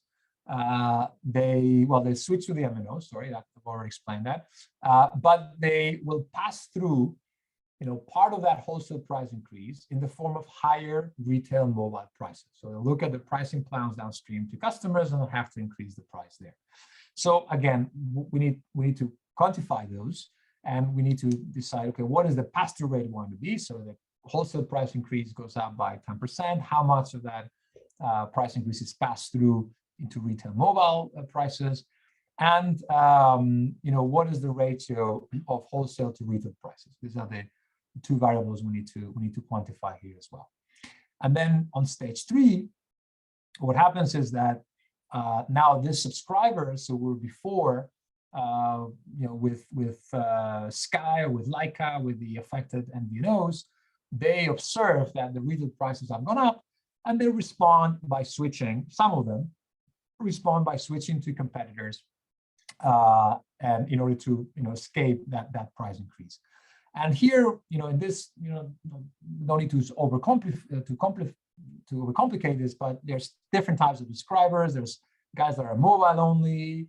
There's guys that also have what's called a fixed mobile conversion package, so one that includes internet. So it's basically a triple play or quad play bundle that includes fixed broadband and fixed telephony and and mobile connection, and maybe a pay TV package as part of a bundle. And some of them will split the bundle, and some of them will not split the bundle. But you can ignore these FMC guys and just for the sake of today, just assume it's just mobile only subscribers that were with Sky and with Leica, and they say, oh my God, prices have gone up, I'm going to switch, right? And they move to somewhere else. And here what we need to know is, well, what is the volume of subscribers that are affected, that are MVNO customers? What is the price elasticity of demand of this mobile-only subscribers? So how will they react to this price increase? Will they, how many of them will actually switch? And how much of their consumption they might switch? Maybe they just get another SIM card with another operator, and they switch part of their consumption, but not completely. So we need to estimate a little bit that price elasticity. And the same thing is true for the FMC guys. And then we move on to stage 4, and here's where you start looking at the incentives. Stage 4 says, well, now what happens to the joint venture? What happens to the merged entity? Well, first of all, it suffers a loss in the wholesale market, because of course the MVNOs, this Leica and Sky guys, and the entities, they've moved to another host. They've moved to BT or Vodafone, and before they were paying wholesale access charges, right? And that was a source of revenue for O2. That's why they do it. That's why they give access to their network, to get that revenue. So that is lost, right? That is lost, and that tends to be per subscriber. So if Sky moves away to BT, all of Sky subscribers move away to BT, so they don't pay anymore to O2, so O2 suffers this loss. That's the negative. That's the loss part of this incentive analysis. But on stage 5 comes the positive, comes the good thing for the merged entity, which is some of the subscribers that are unhappy with paying a higher price to Sky or to Leica will move to competitors, and some of them will move to the merged entity, to the JB. So they will move either to Virgin or they will go to O2. And of course, before the merger, if you try to implement this strategy, you would only get those the subscribers that are moving away from Sky, say, to O2. And clearly before the merger, you didn't have an incentive to do so, which means that the number of subscribers you were getting from foreclosing Sky was not enough to compensate for the foregone wholesale revenues that you're getting from Sky, from hosting Sky in your network. But now you have also Virgin Media. So some subscribers who before were diverting to Virgin Media now will be diverting to you, to O2, because you're part of the same company. And so you recapture those guys, and maybe those extra guys that you recapture do now offset in terms of increased revenues in the retail market, the losses in the wholesale market, in the upstream market, from not hosting Sky anymore. So what else do you need? You need these diversion ratios. You need to know how many customers are going to switch and how many of them will come to O2 or will come to Virgin. And with those diversion ratios, you can make the full calculation of the benefits downstream from foreclosing Sky and Lyca's MVNOs, compared with the losses in terms of foregone upstream profits from hosting them in your network. So what we did is we then had all these inputs, we put them together. This is a long list of the inputs that we needed. Now, just so you get a sense of how this is done in practice, we don't have the ability to measure all of these inputs that go into the analysis, right? So we need to know what the wholesale price increase is, but we don't see it. We don't know. We're looking at this before the merger. So we don't know what the price increase is going to be. So we have to assume that the price could be anything from 1% to 10, 20, 40, 50%. So here we're going to say, well, let's consider all possible scenarios where the JV increases the price stops supplying to access to Lyca and Sky. And when these two guys go to BT is going to give them access, but is going to be at a wholesale price, which is 1% all the way to 50% higher, right? So we're assuming that at the end, Sky can get access, Lyca can get access, but it's going to be up to 50% more, right? So that's assumed. We don't know exactly what BT is going to charge them. Then the pass-through rate. Again, we have economic analysis that suggests pass-through rates can go in oligopolistic markets anywhere from 40 to 100. We look at various scenarios. What if it's 50? What if it's 75? What if it's 100? Right? And this, of course, is the pass-through of higher wholesale price. How much of it gets passed through in retail prices to end subscribers? And then, again, on-price elasticities, make assumptions for subscribers, mobile only, for FMC, for everybody. Now, we have some market share data, like the proportion of mobile subscribers that are FMC, the proportion that are mobile, and we know what the diversion ratios are, right? We've estimated those through surveys. So we know how many people will leave Sky as a result of a price increase and where they will go to, right? They will go to, some of them will go to Virgin, some will go to O2, but some will go to BT, to Bola, to other MVNOs. And we have those numbers as well. So we put all those numbers together and we estimate, what is the incentive to engage in this input for classes strategy, which is simply putting, two numbers one against the other. How much does the JV lose in terms of wholesale revenues from not hosting Sky, versus how much do they gain from getting more customers downstream diverted to O2 or to Virgin Media as a result of the retail price increase on Sky or Sky or Lyca. And we look at all the scenarios, and because we have all the scenarios where we estimate different price increases, different pass-through rates, different price elasticities, we take all of those numbers and you multiply them and you create all the scenarios. Each one of them is a scenario. You have up to 16,000 scenarios, more than 16,000 scenarios.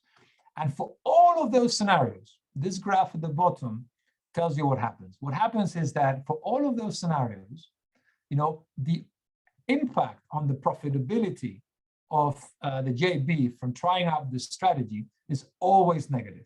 So you see here, and we've plotted this against the wholesale price increase and the change in profit. So the higher the price increase that the BT or Boda imposes on the MVNOs, on Lyca and Sky, right?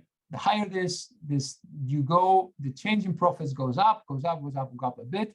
And this range depends on the various scenarios on the other parameters, but it's always the case that the change in net profits following a full foreclosure is always negative. There's always a negative impact. What you lose, what O2 loses in terms of not hosting Sky, not hosting Laika, is always more than what they can get from those subscribers that are diverted to them.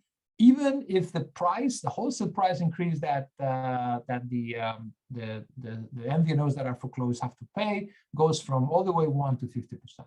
So this is a very clear-cut, but also very rare example of doing a vertical arithmetic, where you end up demonstrating that for a wide variety of scenarios, which you need to contemplate because you have to assume some parameters, it's always the case that the merged entity, the JV, has no incentive to foreclose. It always loses more than it gains from doing so. Now, this is not surprising, however. Why? Because already we know that pre-merger, O2 had an incentive to provide access to Sky and to Laika, to its network, and it was doing it, right? Why would, and even though it had, over 20% market share downstream, so it would foreclose them, it would benefit from that diversion to its downstream operations. So why would just adding a little bit more market share downstream via acquiring Virgin would change that incentive? The fact is that quantitatively we could show it didn't, right? So there is no incentive to foreclose. Now, you might say, well, this is fantastic, this is very compelling. Surely you went to the authorities and they saw this graph and they immediately said, all right, that's fantastic, we're going to clear this transaction. No, it took us 9 months. 9 months to persuade them to clear unconditionally this deal based on this evidence. The evidence didn't change, it's just that it took 9 months to convince the authorities. That's how thorough they have to be, right? So anyway, that's a practical application of looking at vertical effects. Let me pause there, see if there's any questions.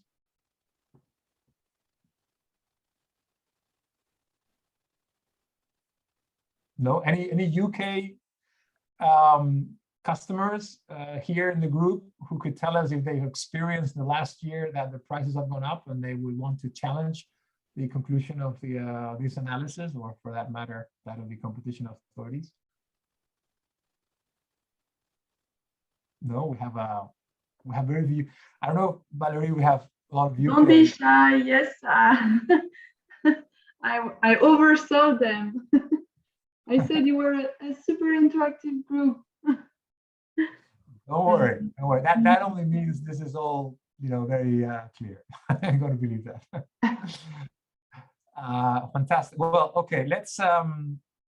So that's on vertical effects, which are increasingly almost the most important in some way, because horizontal mergers are still happening, but they have become, they're obviously happening, but they're much less interesting because there's a lot of deterrence already. It's very clear how the authorities are going to run an horizontal merger analysis. And so firms can already almost self-assess, and a lot of mergers die before they get notified. So actually much of the work that you might be doing in the future, certainly you work at law firms focusing on mergers, as opposed to other areas of competition, is going to be advising firms not to go ahead with transactions. I like to say, I think it's true, that I have prohibited more mergers or blocked more mergers in my 5 years in the private sector than I have in my almost 16 years at the Commission. At the Commission, I actually only worked on 8 prohibitions, and already, I think my first 2 years in the private sector, I had prohibited, blocked 10, right? So I had advised clients not to go ahead with that merger because it wouldn't go through. Verticals are different. Vertical mergers are different because you have all these benefits. You have this transaction level markups. You have complementarities, synergies, and input foreclosure stories. You require commitment. You also require that the vertical arithmetic shows that incentives do change, and that the merger does change something materially, so that all of a sudden you want to foreclose your competitors if you weren't doing it before. And so those are much trickier, and so they are attempted, and because they're tried more, they become more common, that the authorities spend a long time with vertical and conglomerate mergers rather than horizontal ones. Although you have the odd horizontal case, like recently this week it was prohibited a merger between two Korean ship builders, or my companies work in that. I'm not, so I don't know the details, but sometimes there's still prohibitions there. Okay, now let me move to, I could spend some time on coordinated effects, but I'm going to go try and be very brief. And the reason for this is that coordinated effects, although they used to be relatively important about 20 years ago, and indeed the Air Tour's first choice merger, which was the first merger provision, which was annulled by the courts, was effectively a coordinated effects case. Coordinated effects have become less and less relevant in the last 20 years. They often show up as an add-on to a unilateral effect story, but there's very few cases where coordinated effects could lead to a provision. Now, I'm sure Nick explained this, so I will be very brief. Obviously, one additional issue related to, I'll just jump straight here, to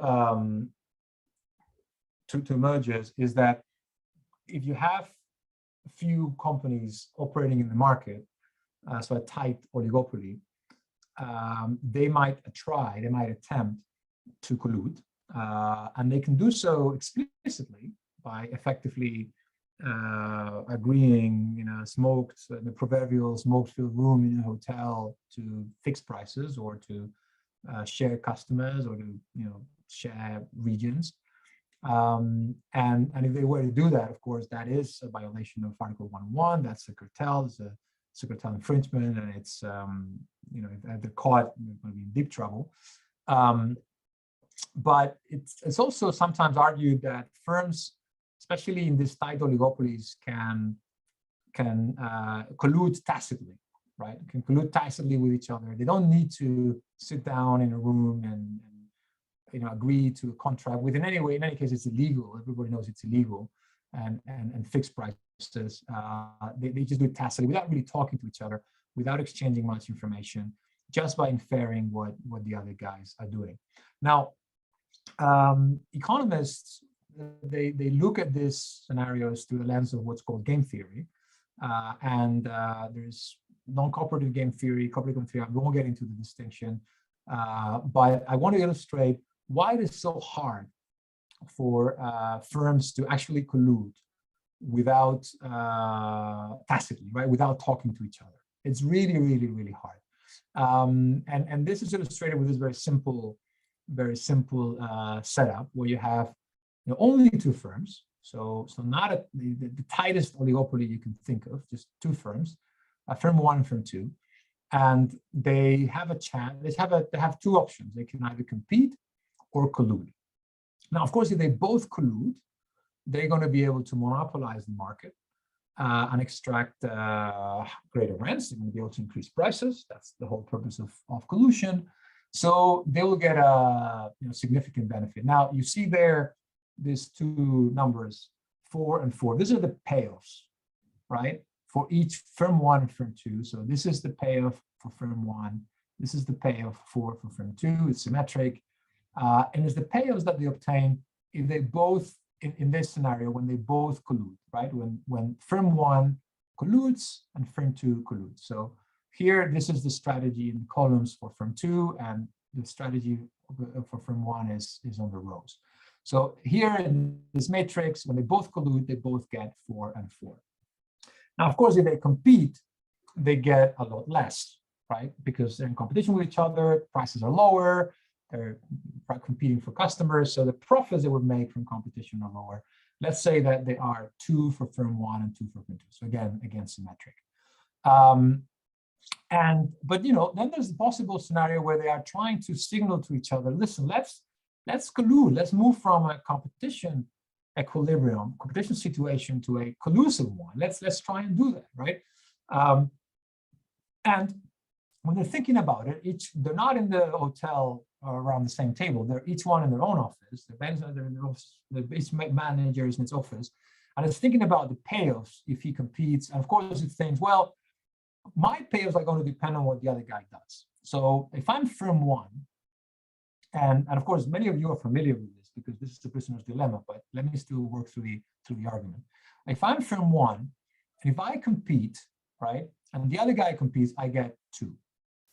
Now, if I collude instead, when the other guy competes, I get 0.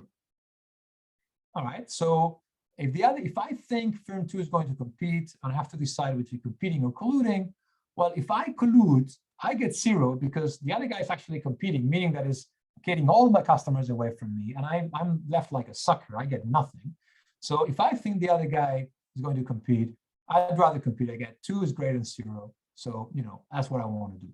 Now, imagine you think, oh, the other guy is going to collude. Well, if I collude as well, I get 4, which is great. But wait a minute, if the other guy colludes, I can cheat. I can try and attract all those customers, compete for them. So I'll take all of them and I get 6. So, it doesn't matter whether the other guy competes or colludes. The dominant strategy for me is always to compete because I get 2 more than 0 in case the other guy competes. I get 6 more than 4 in case the other guy colludes, right? Firm 2 colludes. So it's always better for me to compete. Now, of course, this is completely symmetric. The same thing is true for the other firm, for firm 2. So the equilibrium is that both firms end up competing and they are stuck at competing with each other. And even though they try to collude, they signal, I'm going to collude, the other guy cheats and exploits, and you never manage to move from this equilibrium to that equilibrium. Now, if you expand this and say, I'm not talking about 2 competitors, I'm talking about 3, about 4, about 5.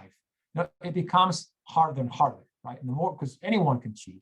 And so eventually, if you have more competitors, it becomes really hard to collude. Now, there is one solution to this problem, right? The solution comes from what economists call repeated interaction.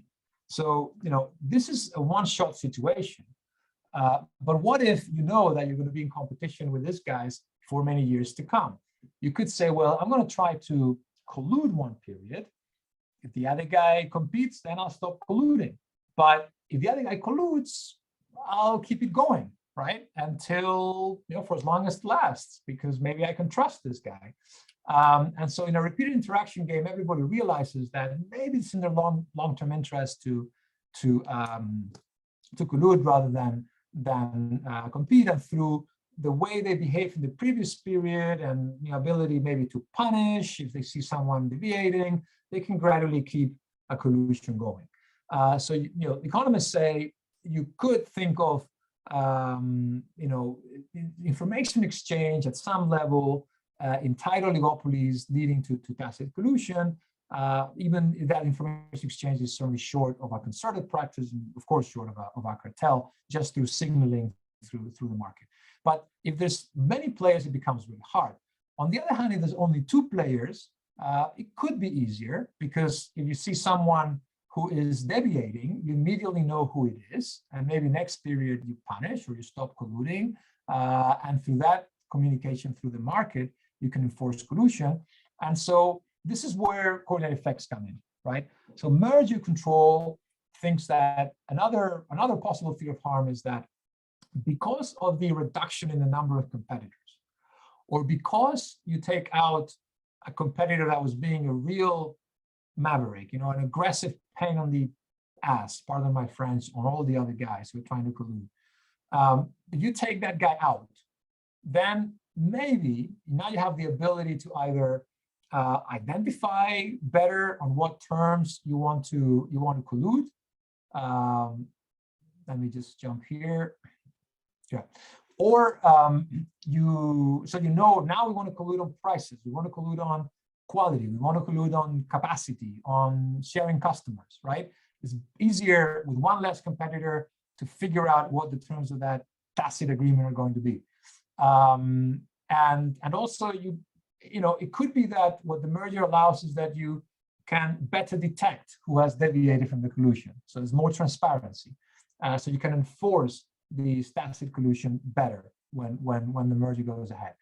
Or you could already observe it, but it was very hard to sustain it because there was no real way to punish, right? No one was committed to punish. Now maybe through the merger entity becomes the leader in this collusive scheme, tacit collusive scheme, and becomes the natural punisher. So now you have someone who, after the merger, is going to punish anyone who deviates. So whatever reason, the merger makes the coordination easier to establish, more likely, right, to be sustained, and more effective in terms of being able to raise the price higher than otherwise would have been the case, or depending on what the nature of the collusion is about, make it more effective. And so through this mechanism of a change in the structure of the market, then you have a coordinate effect. Now, why is it that coordinate effects is not really very common anymore? I think because over the years, enforcers have realized that tacit collusion is very hard to sustain, very hard to implement. It's very hard to sustain. It's very vulnerable to any newcomers in the market. So any entry, any buyer power in ways that market power by a single firm is not. And so the question then is, if there was no collusion pre-merger, right? There was no tacit coordination pre-merger. That is because the conditions in the market made it really difficult. So how can then just the merger, which just changes the market structure, be of such an impact that all of a sudden those factors that were not facilitating collusion enough, all of a sudden they turn the market from one which was collusive to one that's not. In other words, it leads to a coordinated effect. It's very hard for the authorities to prove that, right? The defense always is going to be, well, look, you're saying that because there's one competitor less, it's easier to detect deviations, or you're saying that it's easier to punish.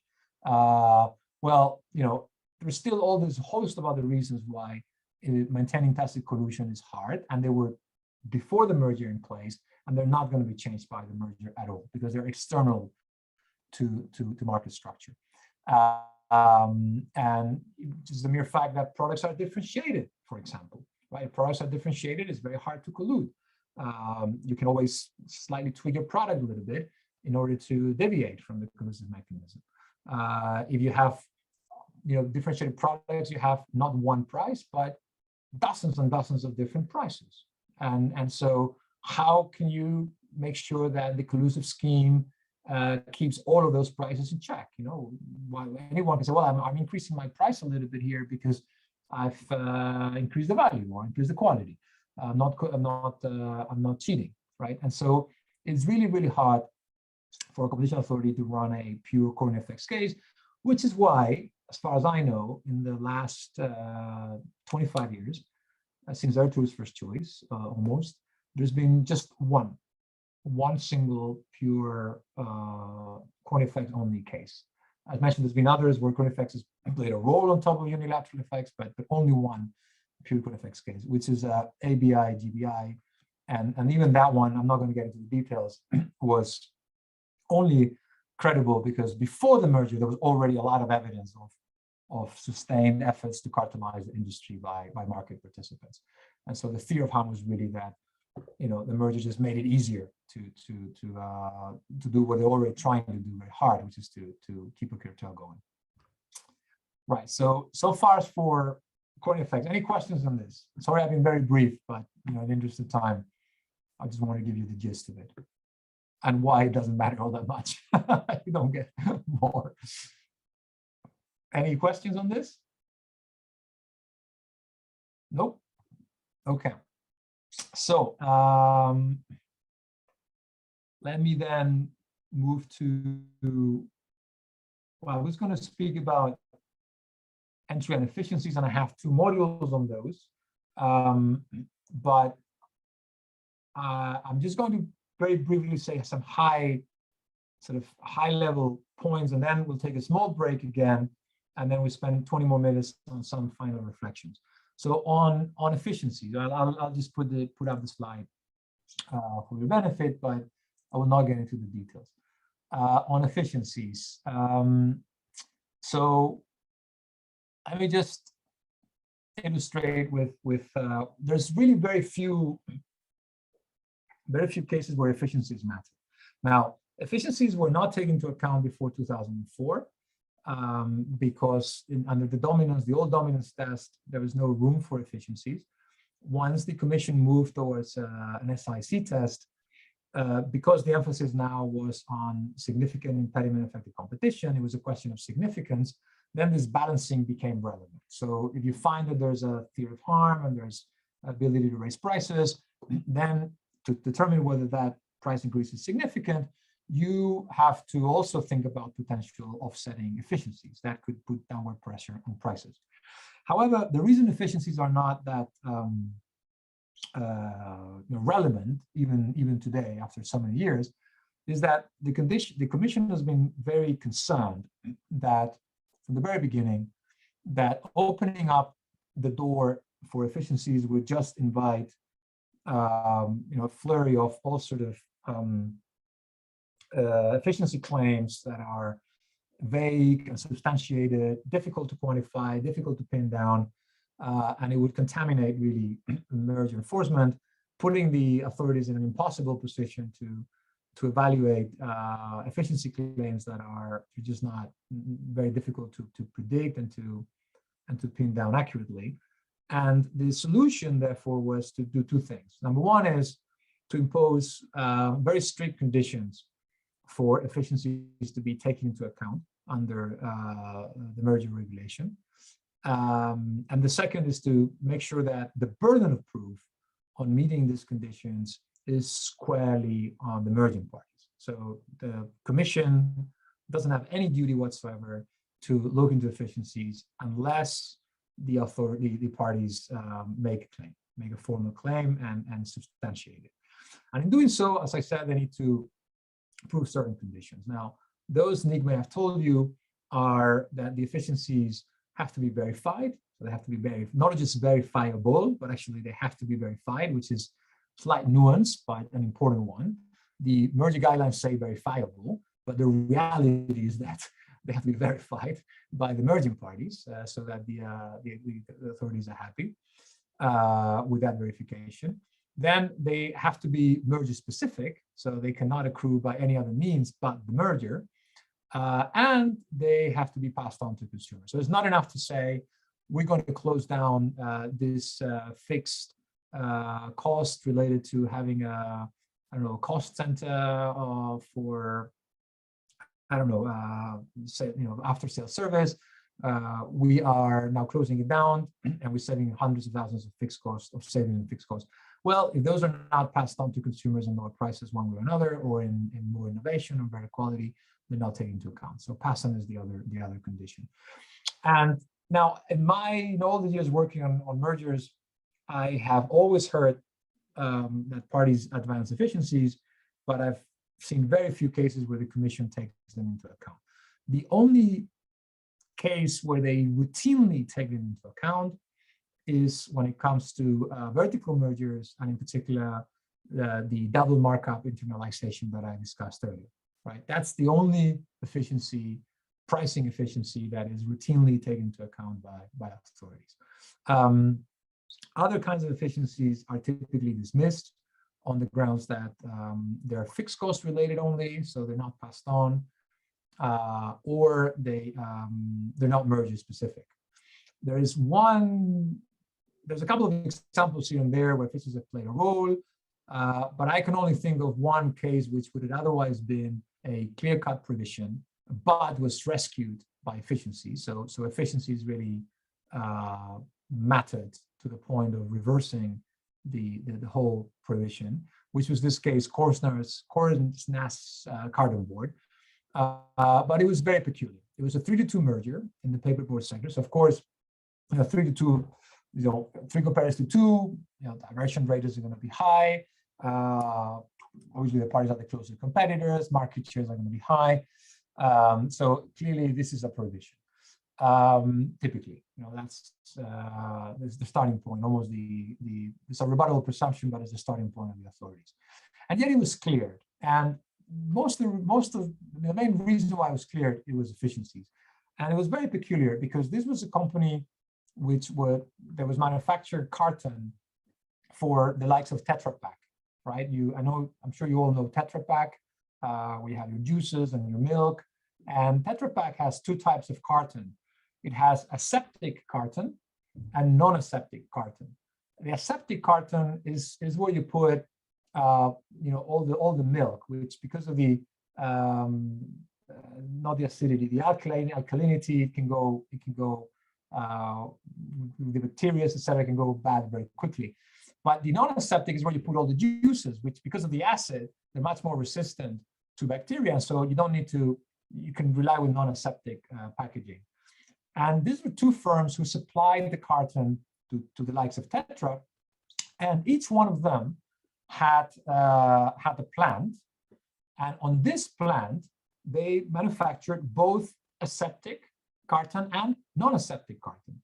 But the way to do so is you would switch on the machine at the beginning of a week, and you'll produce tons and tons and tons of aseptic carton, and then when you wanted to produce the non-aseptic one, you'll have to stop the machine, clean up the whole operation, leave it for 24 hours without working, and then switch it back on to manufacture the non-aseptic carton.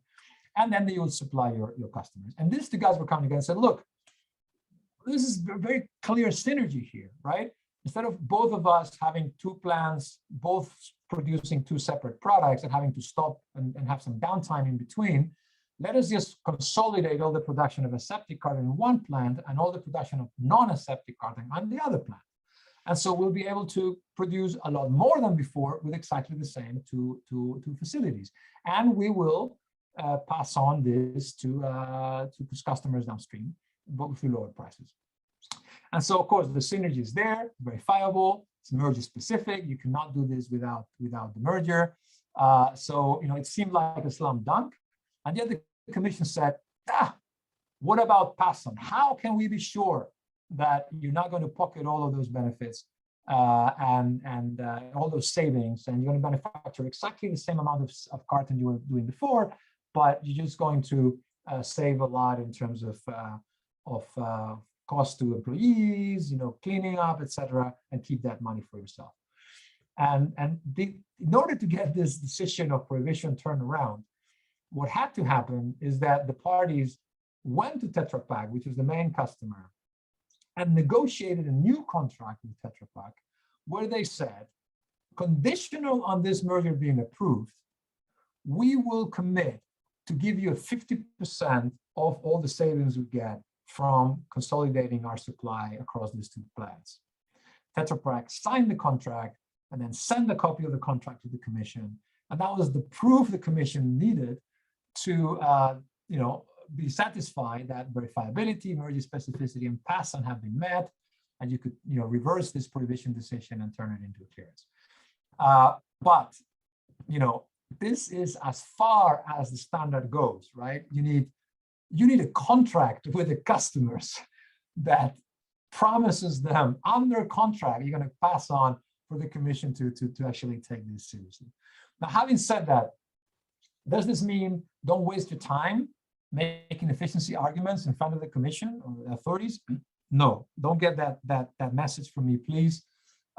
It's still incredibly important to make efficiency arguments, even if you cannot meet these impossible standards of verifiability, very specificity, and pass-on. And the reason for that is that authorities are human, right? They're staffed by humans. And if you come with a merger and you say, can you please clear this? It's a 4-3 or a 5-4, but we swear we're going to be competing hard with each other in the future, with our rivals in the future. And the authorities say, well, why are you doing this? Right? There's only two possible answers to the question.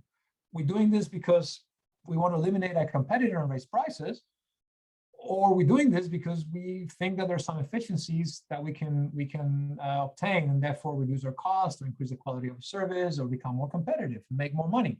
Otherwise, the merger would not be privately profitable. There'd be no point in merging.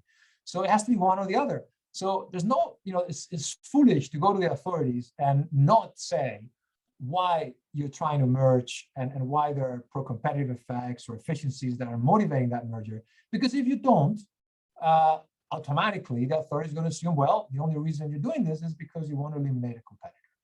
And actually, this may seem very almost banal, what I'm saying, but it has a tremendous importance when this case staff and case teams negotiate with the hierarchy within the authority, and then they take their assessment of the case to the commissioner or to the decision makers, the panel if you're in the UK, and they're discussing. The first question that always gets asked is, why are they doing this? Why are these firms trying to merge? And if you have a good answer, even if you cannot verify your efficiencies, even if you cannot prove the merger specific or that there will be passed on, if you have a good answer, that's going to carry a long way within the decision-making machinery of the authorities, and you may actually get the deal through. Whereas without making efficiency claims, you almost certainly wouldn't have, right? And this is why, by the way, I think I have a little conclusion here on this slide deck. Efficiency claims can carry the day, mostly through the mechanism I just described, rather informally. But of course, don't expect them to be taken seriously by antitrust agencies if the parties themselves don't take them seriously. So, it's really important to make a big effort to substantiate. And there's a section 9 in the Form CO in Europe. That is, to me, the most important section on the notification Form CO. That is where you tell the authorities or the commission why you're doing this and what are the efficiencies for this transaction. If that section 9 is weak or is not credible, very, very likely you're going to phase 2, and very, very likely you're going to have to pay a very high price in terms of remedies. Right, so that was as far as efficiencies. Again, let me pause here, take some questions, then we'll have a quick 5-minute break, and then I'll come back and have some final reflections for the last 15 minutes. Jacob, I think you're raising a question. Yeah, I am. Thank you, Miguel. If I may go back to the Ryanair Aer Lingus merger, if I recall correctly, I think efficiencies played at least some role there, because if I recall correctly, the argument was made that Ryanair would be able to benefit from some efficiencies, in particular by way of the two companies sharing fixed costs that are present in the airline industry and such. But then the argument was also dismissed, saying that Ryanair was not able to prove that these cost efficiencies would not come at a cost of basically quality, reduction in quality. So I was just curious, in your view, was this an issue where Ryanair was not able to prove that the efficiencies are really verifiable, or was this argument doomed because Ryanair, as the most less costly of the two providers, was actually only superior in terms of the price? So Ryanair being the acquiring company, the result then necessarily means that there's a reduction in quality if the two companies merge as well. Or am I not thinking the right way?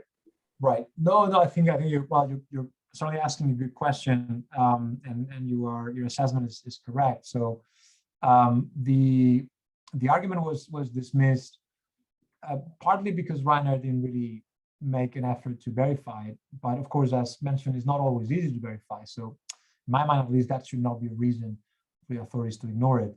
And indeed, it wasn't ignored, but the problem was rather than that a lot of the efficiencies that Ryanair was claiming were efficiencies that, in the absence of the merger, Aer Lingus could have made on its own, right? So they were not really merger specific.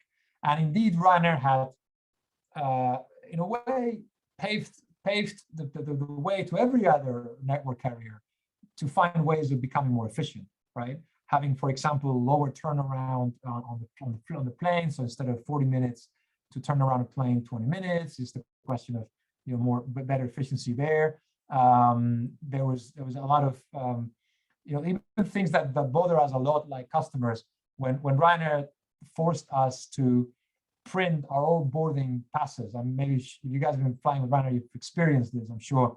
And they'll say, if you don't, and you get to the check-in gate, and you haven't printed it yourself, I'm going to charge you 50 euros, which is outrageous. I've already purchased a ticket and I forget to print this thing, and then I have to pay 50 to get a printout. Things like that actually are intended to increase efficiency, in particular to facilitate the process of people going through, so that you can turn around planes, and instead of having one plane doing three routes a day, three moves a day, maybe you can do 4, right? But a lot of Ryanair was arguing there was no reason why Aer Lingus couldn't do it on its own. So it was more a merger specificity program. Okay, thanks. By the way, it would have had to be very, very significant quantity of efficiencies there, which also wasn't, to offset the harm in that case. But that is, we never got to that. So I don't know for sure, but I'm pretty sure it would not have been enough. Right. So if there's no more questions on efficiencies, let me just 5 minutes quick break, just to freshen up until 5:45, and then 15 minutes just to conclude, where I'll share with you guys some reflections related to merger control and illustrated with some cases as well. All right. So just a few minutes.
Okay, hi everybody again. That was very short break.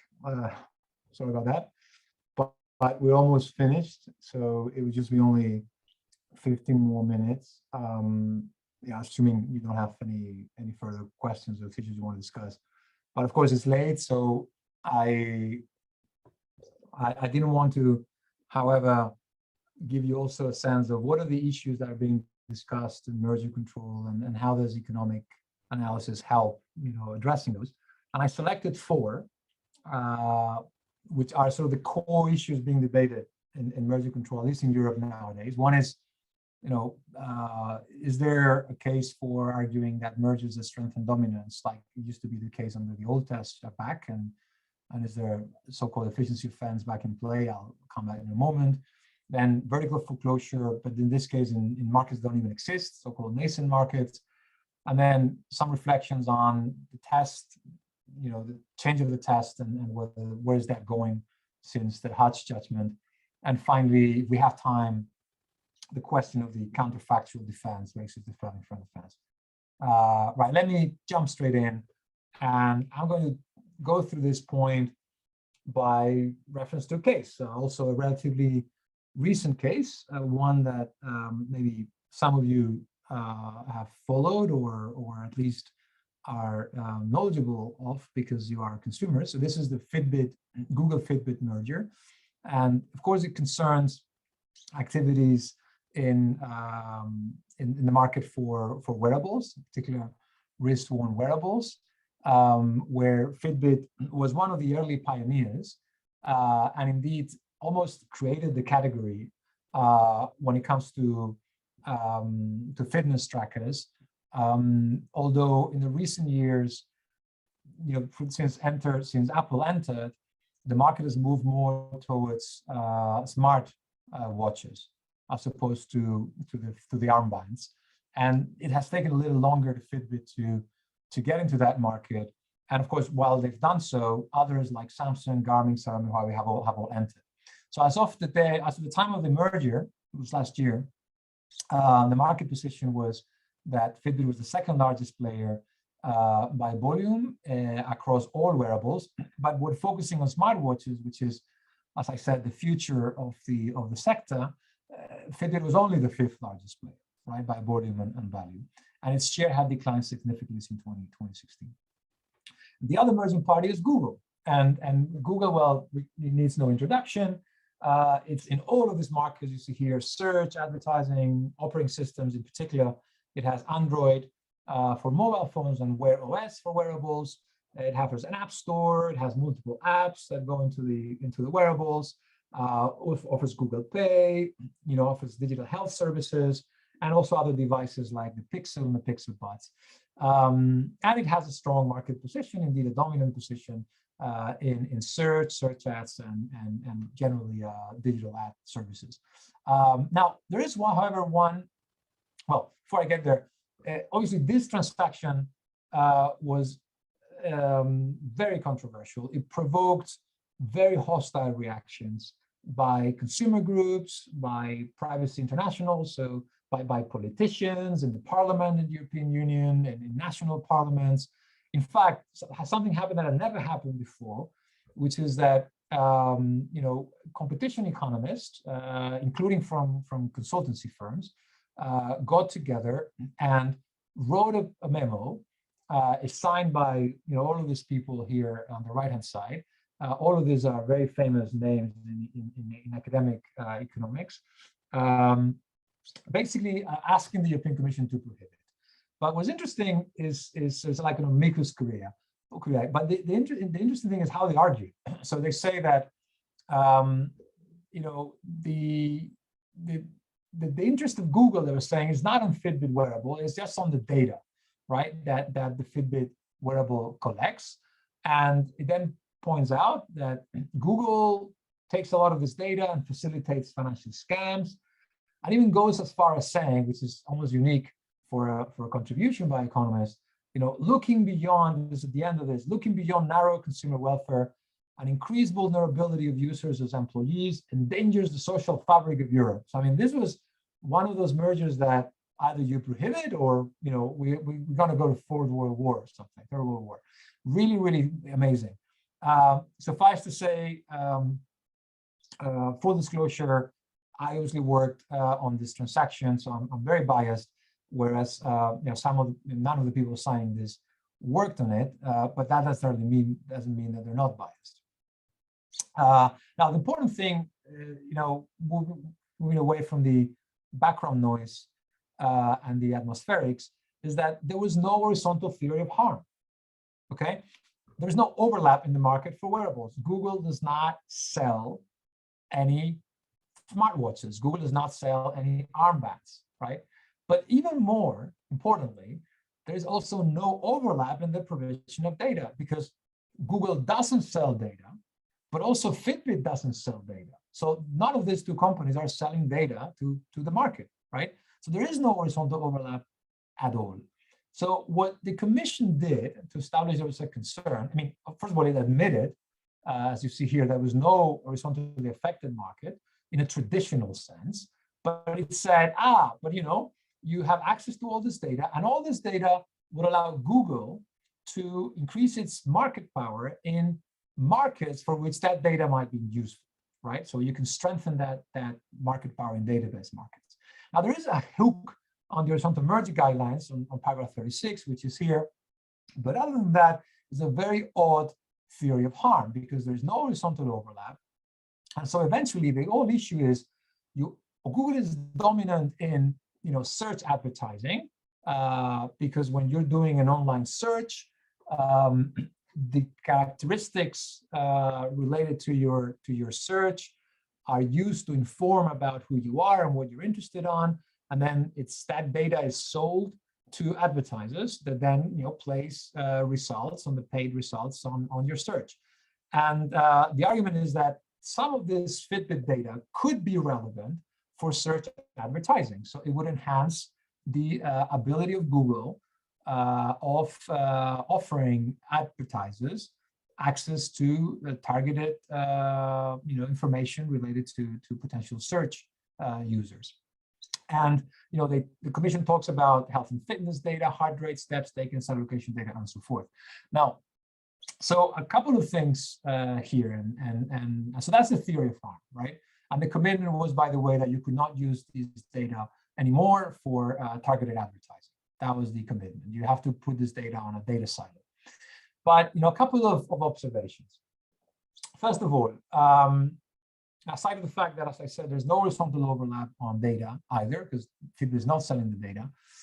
This seems to be, has been characterized by many as the commission advancing a so-called efficiency offense. So you improve, even assuming that the data from Fitbit devices was useful to do search advertising, targeted advertising, which is not clear, because when Google collects essentially 2 billion data points on people using search, and the number of users that use a firm Fitbit armband is less than 28 million. So it's almost no comparison there. It's hard to see how that extra data would matter. But even if it did, you just need to better tailor ads. So that's a product improvement. That makes the market more competitive. It makes advertisers being able to, you know, better target their ads, willing to pay more because the product is better. It's also potentially good for consumers. So the aim of competition, merger control law, should not be to protect competitors, we do protect customers. It's not clear why an efficiency offense like this one helps there. Also, the standard of proof was a concern, because the argument was that competitors who want to serve ads on behalf of advertisers in digital space, they will have less ability to do so because they don't have this valuable ad from Fitbit. But there was no discussion that actually Apple controls essentially 60% of the market. They have that ad, that information, and similarly, there's lots of other firms that can get that data through many other means. Not to speak of the fact that there was no evidence whatsoever. There was just allegations that they would be marginalized. You know, in a market where frankly, there is very little to be added from having data on heart rate or on steps. I mean, to sell what people are searching for on the internet doesn't seem to be a clear connection, but there was no data, no evidence on it, and yet the commission took these allegations at face value and insisted on a remedy. This is problematic. Now, it's also the vertical foreclosure theories of harm are evolving, and this is also Miguel? Yeah. You are not sharing your screen. Oh, I'm not sharing my screen? No. Yes, I was doing it. Oh, sorry. No, that's fine. Can you do? Oh, now you see it? No. No. Ah, yes. Now? Yes, it's going. Oh, sorry. I didn't want to interrupt. I was putting my own. Yeah, well, that was thanks for interrupting, because I'm going so fast that without the slides, this was very hard to follow. Well, this was the slides I already covered. Google, this is the hostile reactions that I alluded to earlier. Horizontal theory of harm, no overlap. Commission findings, remedy, the discussion that we were on. So sorry, well, you get the slides later, so you can catch up on this, I hope. Moving on to the vertical foreclosure issue, which can also be illustrated with this case. Here the story was that Fitbit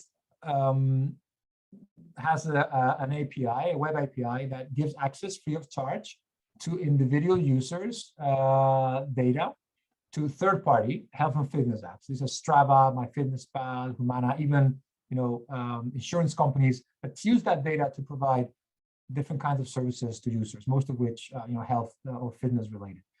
And the claim here is that after the merger, Google will not provide access to that individual users' data to third parties and foreclose them from the market. So it will foreclose Strava, it will foreclose MyFitnessPal, it will get rid of all of these guys.